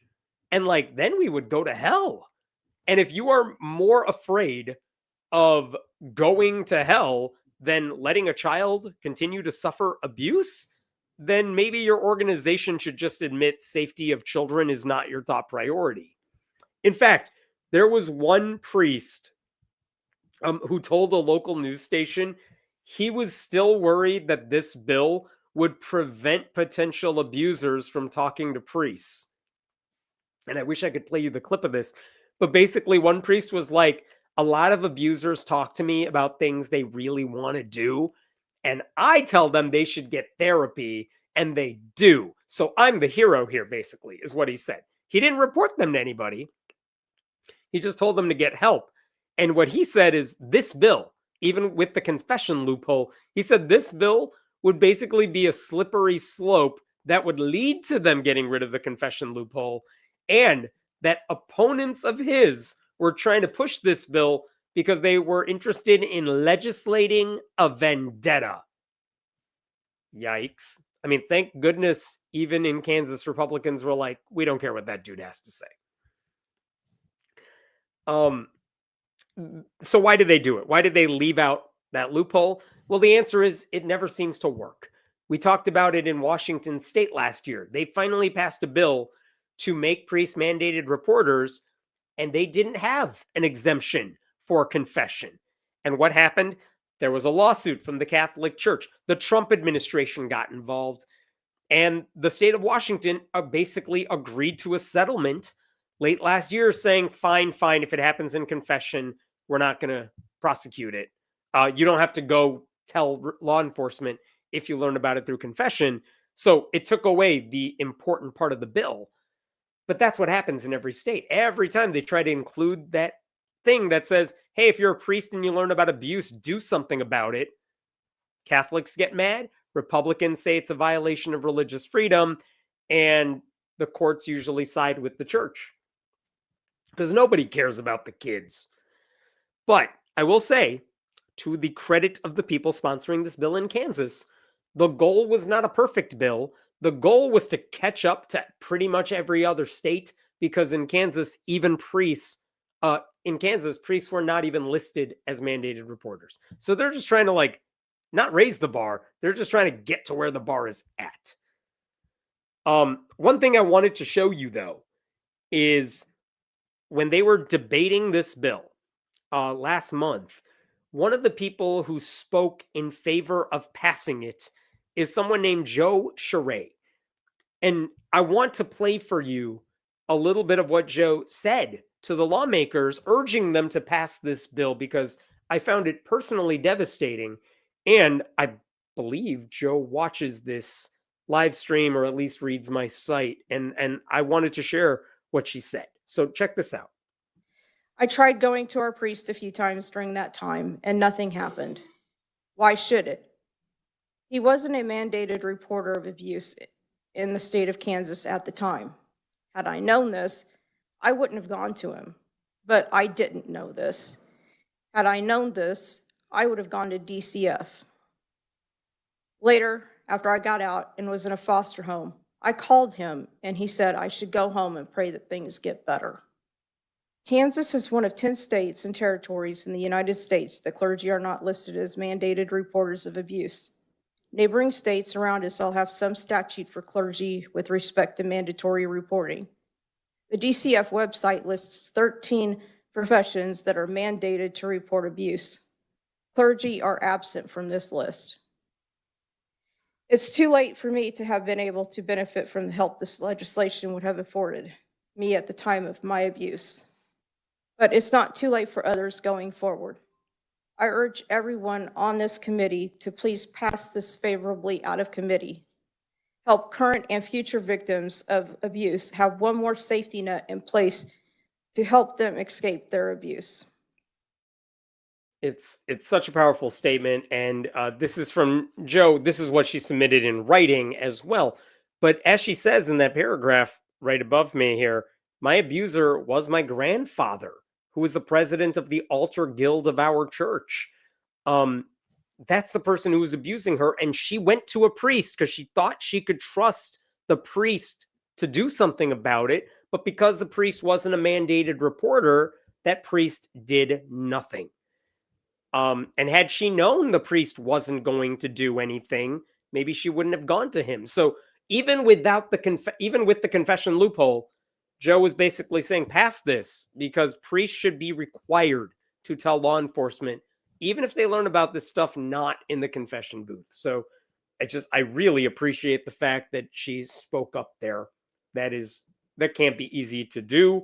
So super proud of her for doing that. And one other thing worth mentioning here is that a local news station, KAKE, right here, they mentioned that this is happening shortly after last summer when they aired 4 separate reports about the abuse suffered by over 20 children at one particular church during the tenure of former youth pastor Bodie Weiss. We broke the story online when the church released a letter admitting to investigating and dismissing the abuse allegations years before. So they were actively covering a story where priests were abusing kids. No one did anything about it. And they spoke directly with lawmakers like Representative Susan Humphreys on mandatory reporting and limiting the statute of limitations, which were 2 things survivors at the church set out to change, listing them in demands during a protest outside the church. And so now mandatory reporting is one of the things that lawmakers are trying to fix. So if this bill passes, we'll see. I mean, it passed the state house easily. The state Senate is usually where a bill like this dies. So that's the big hurdle now. If you live in Kansas, call your state senator and tell them to vote for this bill. Make them pass this bill. So, because even if it's symbolic in a lot of ways, it's still worthwhile. Because mandated reporting isn't radical. It's not anti-religious. It's the bare minimum any adult in a position of authority ought to do to help kids, right? If teachers and doctors and therapists and social workers are all legally required to report abuse, there's no reason priests are not included in that framework. Anyway, passing this bill won't erase the harm that's already been done. But if you don't pass it, it would guarantee that the next victims will have to fend for themselves. Why? Because Republicans in Kansas apparently don't care enough to protect them. I will stop there for this story. What questions we got here? Well, thank you. I appreciate that donation. $10 says that the mandated reporters thing will get struck down at SCOTUS. I don't think mandated reporters will get struck down, but if there is a state that passes one where it goes into the confessional booth and says there's no reason that should be exempt, I could absolutely see it getting struck down at some point. So does this bill just offer cover for priests who want to report anyways? I am not sure what that question is asking. Let's try that again.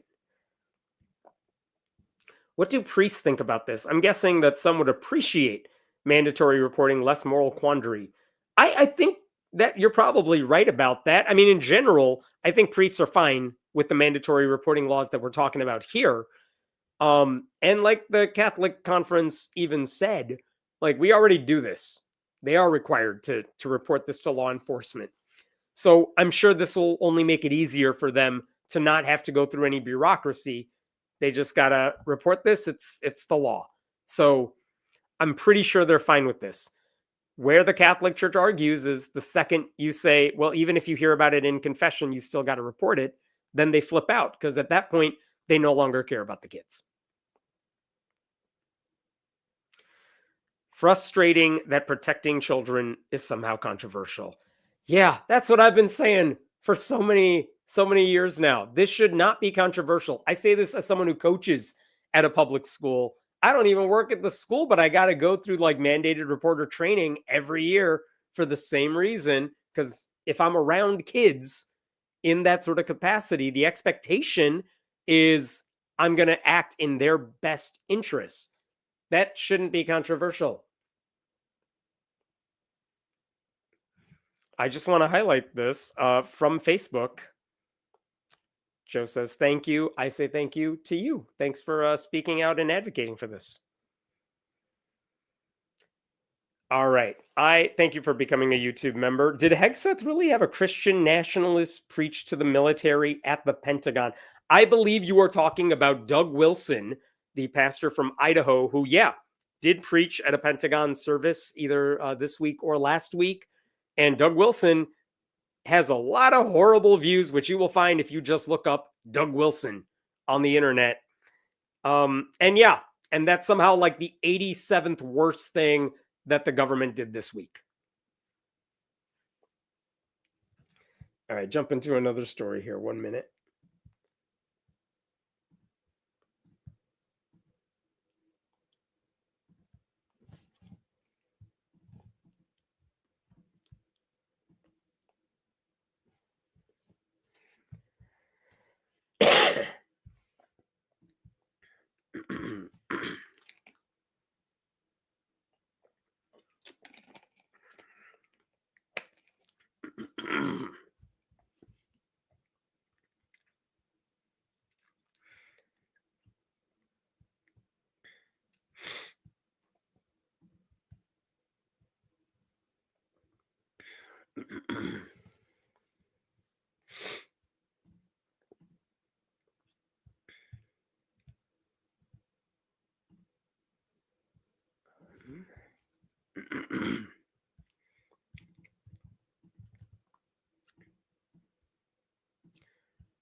All right.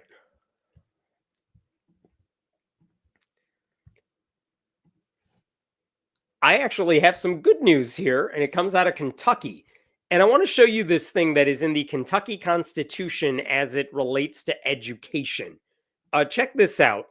Section 183, it says the General Assembly shall, by appropriate legislation, provide for an efficient system of common schools throughout the state. Which is kind of archaic language, but it says, yeah, we do public schools in Kentucky, and the government should pay for the public schools. Great, fine. Look at 186 as well. It says the General Assembly shall, by general law, prescribe the manner of the distribution of the public school fund among the school districts and its use for public school purposes. So when you got the money for public schools, you guys have to figure out how you're going to distribute it to support public schools. This is in the Kentucky Constitution, and nothing about any of that is controversial. Like, it's the state's job to run a system of public schools and fund them and all of that. Now, that means no taxpayer money should be funding private schools, private religious schools, or even charter schools, or public charter schools that function as private religious schools, like as we've seen in some other states.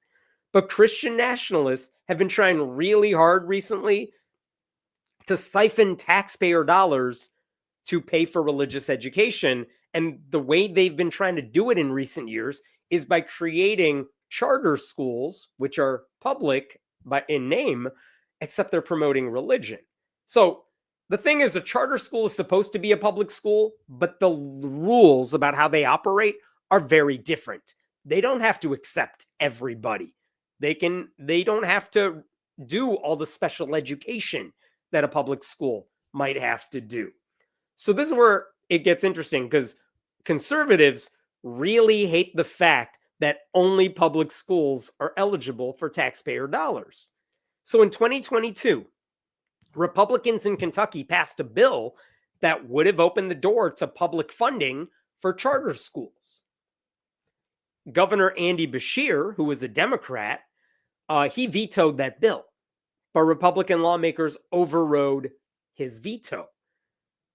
But in 2023, a judge said that law is not constitutional because charter schools don't have the same sort of legal accountability as public schools.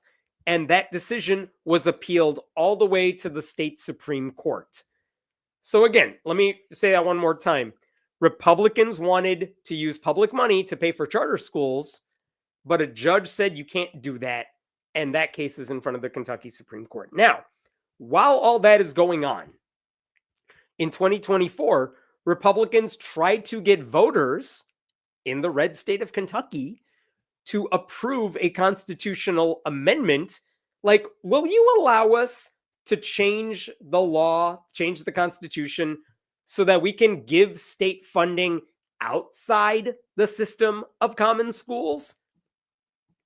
And guess what happened when they brought that to voters in 2024? They said no by a lot. Roughly a 2-to-1 margin. They said no. Taxpayer funding should go to public schools, nothing else. So Republicans didn't win that one either. And that is in Kentucky.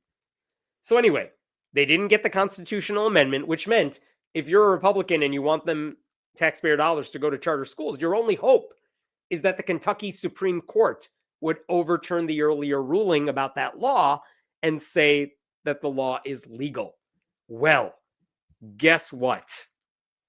Last week, the Kentucky Supreme Court finally weighed in on this, and they unanimously rejected that idea.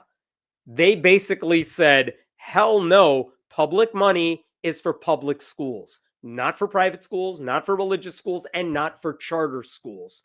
And that's incredible. I want to show you some of what they wrote here because, again, how often do we get good news out of Kentucky? But look at this. This is what they said. It was a 26-page decision. Under the General Assembly's own definition of common schools, charter schools cannot be included. A charter school may limit its admissions. They are not required to educate every child eligible for admission because they are outside the regulatory scope of the local school district, which is required to educate every child. Charter schools are not required to answer to local school districts, nor be accountable to them in any way. Therefore, they are outside of their scope. And so basically, a charter school doesn't count as a common school, as a public school, so they don't get money that way. That is fantastic. Here's another thing they said that I loved. This is on page 11 now. Charter schools by statute are not regulated by local state authorities and school districts, are not regulated by the rules set out by the state authorities for schools, even if excluded from school districts, and therefore they are not a common school under the Constitution. And my favorite bit in all of this is right here. This is a justice quoting another legal decision, but precedent is strong and consistent. We cannot sell the people of Kentucky a mule and call it a horse, even if we believe the public needs a mule. Innovation is welcome. Circumvention is not. Wow. So basically, another judge who agreed with the decision even said only 3 counties in the state meet the regulatory guidelines to open charter schools, meaning even if we said yes to you, 117 counties in Kentucky couldn't even take advantage of the law, which is another reason this is unconstitutional. So immediately after that decision was released, Kentucky Republicans filed a new bill. They're calling it House Bill 1. That shows you how important it is for them. Under House Bill 1, Kentucky would participate in the new elementary and secondary educational scholarship federal tax credit established for individuals who make contributions to scholarship granting organizations, basically vouchers. Like, families can choose to use the scholarship to send their child to a private school, pay for tutoring, or provide other educational supports. Basically, Republicans are now trying to pass a bill to take advantage of a federal program that would give tax breaks to families who enroll their kids in a private school, a religious school. All of this is just going to hurt public schools even more. Democrats in the Kentucky House said this is yet another attempt to undermine our public schools. Like, Republicans will stop at nothing to destroy public education. They don't care if the courts say no to them. A normal system, you would say, oh, the Kentucky Supreme Court said what we're doing is illegal. We should stop. Nope, not if you're a Republican. But for me, this is a church-state separation story as much as it is about educational policy, because if the door is open to public funding of charter schools, it won't be long before conservatives try to argue that this brand new Christian school is a charter school that deserves public money. That's what they have tried to do now in Oklahoma and Tennessee. right? And that's why you need to stop this now. The Freedom from Religion Foundation's Action Fund, which is more political than their organization, this is what they said in response to all this. The Kentucky Constitution protects a public school system that is adequate, uniform, and accountable to the public. This decision is a powerful reminder that legislatures cannot sidestep constitutional limits simply by rebranding privatization schemes. Rather than respecting both the Constitution and the will of Kentucky voters, some lawmakers appear determined to push forward with yet another scheme to siphon public dollars into unaccountable private education. That approach is both legally suspect and deeply unpopular. And I happen to agree with that perspective right there. I think the takeaway here is charter schools are not some other form of public education. They are publicly funded institutions deliberately designed to operate outside the public's control. They get to pick and choose which students go to their schools. They answer to private boards, not publicly elected school boards. They operate without the same level of transparency. They don't have to offer all the programs that a public school does. That's why taxpayers should not be funding them. Fund your local school districts. The Kentucky Supreme Court, to their credit, they saw through that deception and said what Republicans will never tell you, which is that you cannot take something that is private, pretend that it's public, and then use that to just raid the treasury. And if Republicans ever cared about what their voters actually think or what the people they represent think, they would know how unpopular that idea is. That failed amendment in 2024 should have been the end of it. But instead of respecting voters, they're like, what else can we do to push Christianity? Get taxpayer funding for it. Anyway, so you can breathe a sigh of relief. The Kentucky Supreme Court did the right thing, but it's not going to stop Republicans from trying to steal money from public schools. What question do we have here? Remember when we were talking about the charter schools forbidding non-Christian employees? Yes. I mean, that is what they were doing in Oklahoma because the Catholic school that wanted to open there, they had basically a no Jews allowed policy, no atheists allowed policy, no Muslims allowed policy. And that should not be taxpayer funded, but that's what they wanted to do. Real question, what's wrong with vouchers exactly? The problem with vouchers is that when you say you could take money that should be going to a public school system and you tell families, instead of money going to the school district, we're just going to give you a voucher and you can go wherever you want, you're taking taxpayer dollars, that's what the coupon is, and saying you could spend it at a religious school. And when states open the door to voucher programs, which several red states have done, public schools lose so much funding, and their whole job is we got to be open to everybody. Private schools don't have to offer special ed.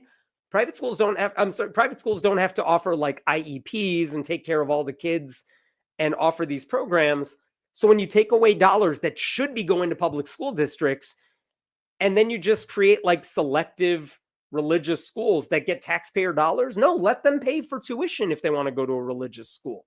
So the problem with vouchers is that it's stealing money from public education and using it to send kids to private, usually religious schools that just want to indoctrinate them. So they're not even getting a full education.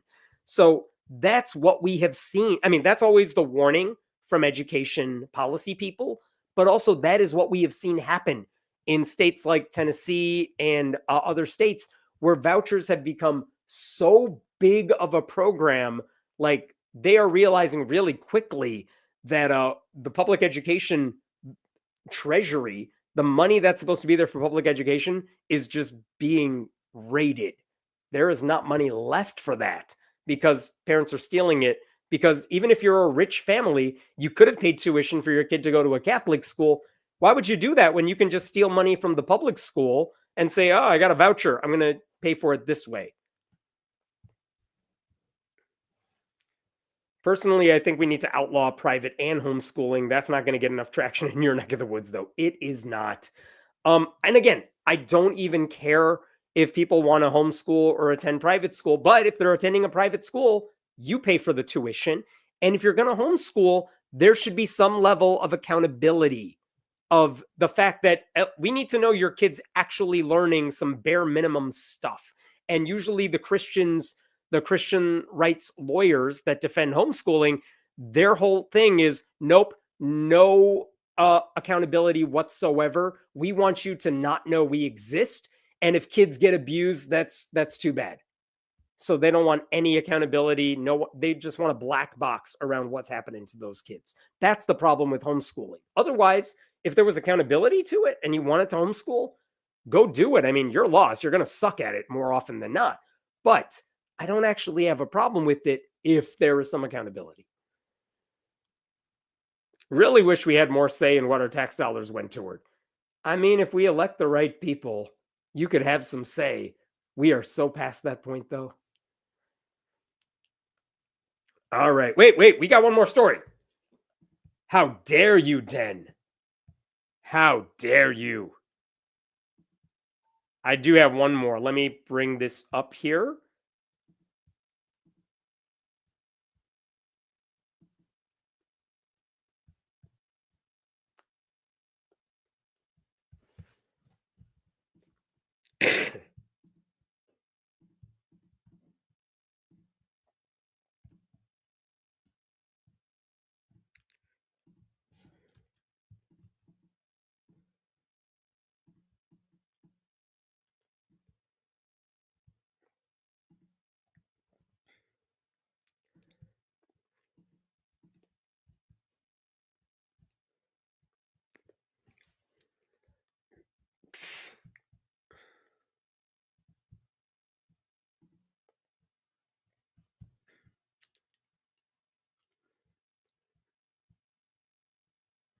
All right.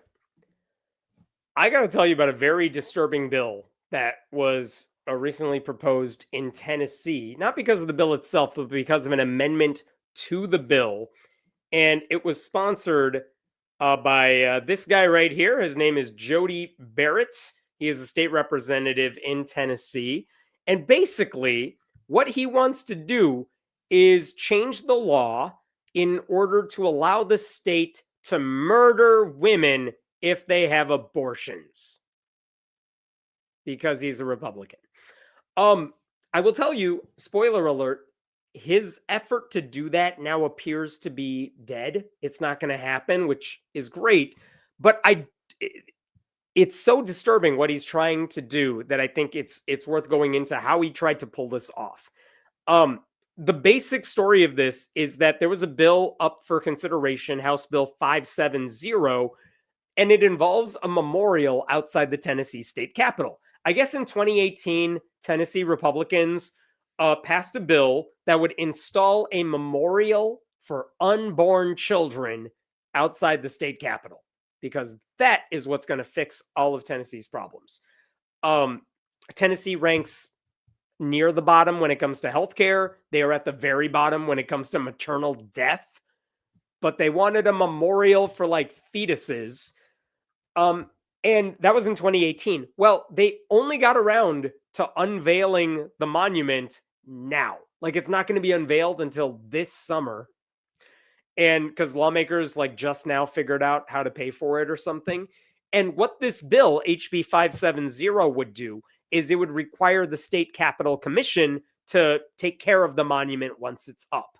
It's a pretty non-controversial bill. Like, just, hey, your job's to take care of the Capitol grounds. Well, that includes the monument now too. Whatever, fine. But what Jody Barrett just did is he introduced an amendment to that bill that would totally change what that bill would do. So this is an amendment to House Bill 570. And I'm not going to read all this because it's a lot of anti-abortion propaganda and a lot of legalese. But he basically talks about fetuses and God, and there's a lot of whereas clauses there. But the bottom line is this bill would say we can punish anybody involved with an abortion using penalties that go all the way up to the death penalty. Here's what the Tennesseans said about the bill, because they did it in regular English. An amendment drafted for House Bill 570 that's not yet been voted on would allow prosecutors to charge women who obtain abortions with fetal homicide, punishable by life imprisonment, life without parole, or in some cases, the death penalty. So they would treat abortion the way normal states treat murder, which is why it's eligible for the death penalty. This bill specifically removes legal protections for pregnant women currently in statute and classifies harm done to an unborn child as equal to assault on a person born alive. Now, it would not apply to a spontaneous miscarriage or to unintentional death of an unborn child after undertaking life-saving procedures to save the life of the mother and to save the life of the unborn child. But that's it. No other exemptions. This is their little, we're not trying to murder all women. Look at this. Retroactive prosecutions of women who were involved in the assault of her unborn child or involved in the homicide of her own unborn child before the bill goes into effect would not be allowed. So they're not going to go back in time and try to murder women who already had an abortion. They would only try to murder women starting now. So that's how this bill was going to work. Yikes. It's so disturbing because you think these Republicans would know how to tell the difference between a spontaneous abortion and one that was planned? And do you think this is going to stop abortions? No, abortions are going to happen. If you need to know how to get one, just ask your pastor's daughter. Like, they're going to happen. They'll just go underground. They will be harder to get. And the thing is, this bill would not just apply to the women getting the abortion. It would apply to people who help them acquire one and to the doctors who perform the procedure. In a state, by the way, where doctors are already punished and face, I believe, up to 15 years in prison for helping women have an abortion. So guess who's celebrating this bill?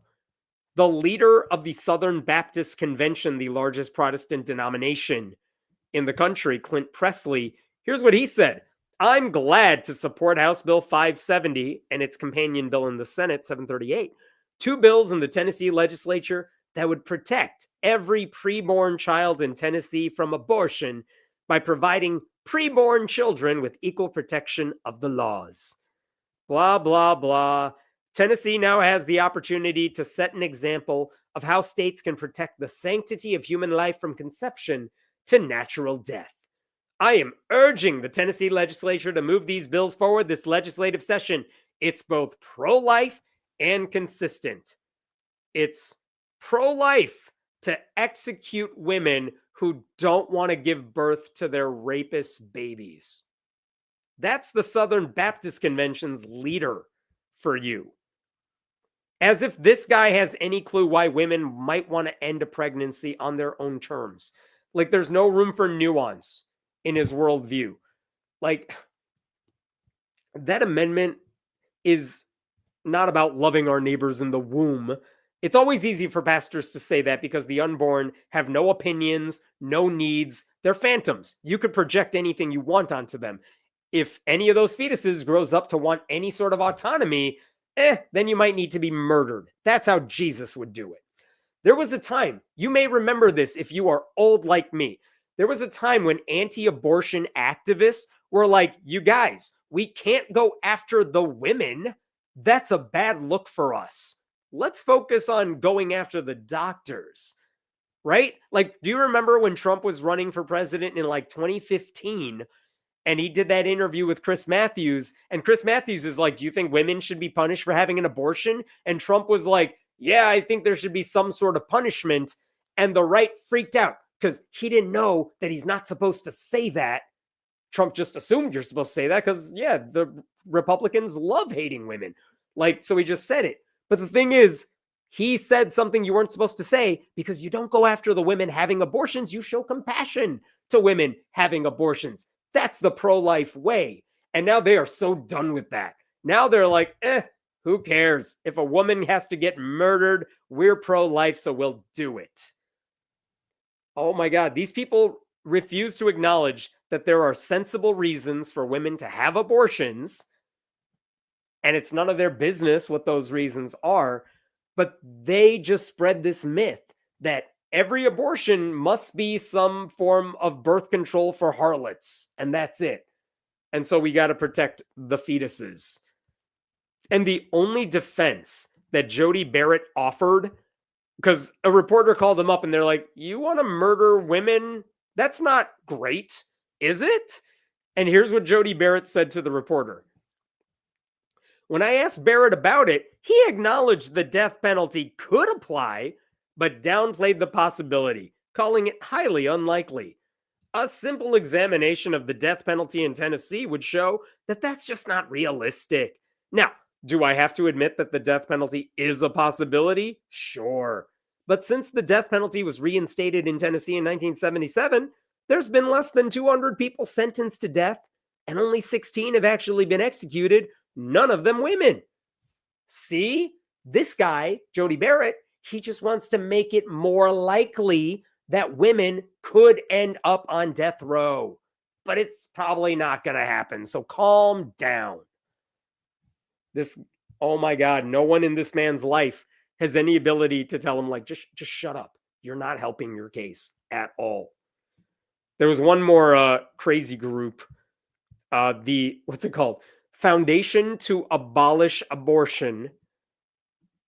And this is what they said. Under this legislation, murdering anyone would be made illegal for everyone, ensuring that all humans made in the image of God are equally protected in accordance with the Tennessee Constitution, the U.S. Constitution, and the law of God. Murdering anyone would be made illegal, so we're instituting the death penalty for women who have abortions. Yikes. I will say, if you want a sensible quotation, this is what Planned Parenthood said in Tennessee. This bill is an egregious affront to the bodily autonomy, health, and rights of pregnant people and does nothing to address the maternal and infant mortality crises Tennessee is currently facing. It's clear this bill is about control, because if legislators truly upheld the value of sanctity of life, then they would be proposing legislation to ensure that pregnant people and babies can access the health care they need when they need it, which is absolutely on point. If you want to make it more likely that people go through with a pregnancy, make it easier for them to do so. Give them free health care. Make sure those babies are fed and healthy, and they're not doing any of that shit. One other person who supported this bill is Monty Fritz, who is a Republican candidate for governor of Tennessee. He signed on to the bill as a co-sponsor, and he said he totally supports imposing the death penalty on women who have abortions. So, yay, Republicans. Anyway, if you want any silver lining to any of this, it's that this amendment, I should say, appears to be dead. And this is a headline from just this week.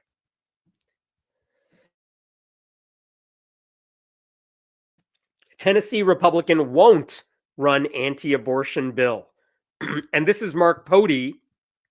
He is a Republican senator from Tennessee. But this is what he said. He said he can't run the measure because of the amendment tacked onto it by Jody Barrett, which would penalize women who have abortions, including those who go out of state for treatment of dangerous pregnancies. I appreciate that Jody Barrett is very, very passionate about this issue, but it's very easy to see I don't have the votes in the Senate, so there's no sense in running it. Barrett said Tuesday he's not trying to have women sentenced to death. Why are you guys saying that? Even though his bill would treat the unborn the same as the born, calling that the equal protection portion of the bill. It's not singling out women. It's saying that anybody that kills a child in the womb would be subject to criminal penalty, Barrett said, which would single out women and potentially give them the death penalty.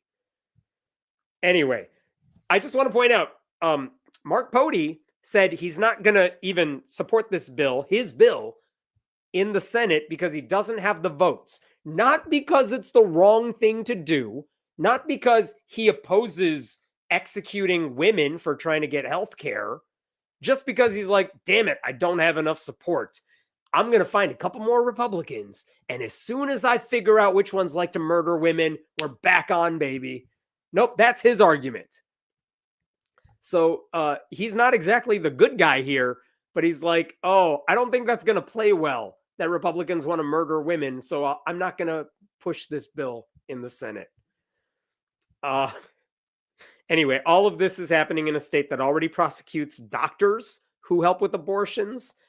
It's already a felony to help someone travel to another state to have the procedure done. It's already a crime for companies to fulfill mail orders for abortion pills. And guess what? Abortions haven't stopped in Tennessee. This legislation, even if this amendment passed, it wouldn't stop abortions. It's just going to drive the practice further underground. It'll lead to more unsafe abortions.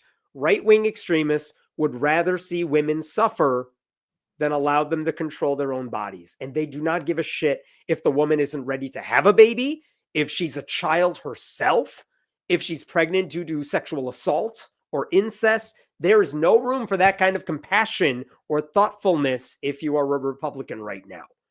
So all we learned from the introduction and withdrawal of this amendment is that Tennessee Republicans are not satisfied with just banning abortion, which they have already done. They want to terrorize women into submission. The fact that this amendment was seriously considered as a legitimate policy proposal rather than just outright condemned by everybody shows you how far these extremists have come in making their views appear to be mainstream. So as Planned Parenthood said, if Republicans cared about life, they would invest in prenatal care and expanding Medicaid and funding rural hospitals and ensuring safe pregnancies. But Republicans have rejected all of those things. The Republican Party, in that one big, beautiful bill, took money away from rural hospitals so fewer people can receive any sort of care. They never pushed for changes to actually help people. And now they're just proposing death sentences against people who don't want to go through with a pregnancy. You cannot claim to value life if the death penalty is still in your toolbox. By the way, I want to show you one thing. I figured I would end on something of an amusing note in a very not amusing story. But there is a leader of an anti-abortion group who said exactly what I just said, which is that the death penalty is inconsistent with a pro-life worldview. This is what the anti-abortion person said. She was not a fan of this bill. And I want to show you what a Christian nationalist pastor said in response to it. Kristen Hawkins is the anti-abortion zealot who said the first thing. And here's what Dale Partridge, the pastor, said in response to that. This is exactly why women must not lead in the moral cultural war. Because, look at you acting like we can't murder people. Excuse me, we're Christian men here. This is what we are up against right now. They're not getting rid of the anti-woman criticism anytime soon. By the way, one thing I was surprised by, how many politicians didn't have any sort of public statements about this bill whatsoever. Tennessee Republicans did not condemn this amendment. Even if they didn't say they were going to vote for it, they didn't condemn it.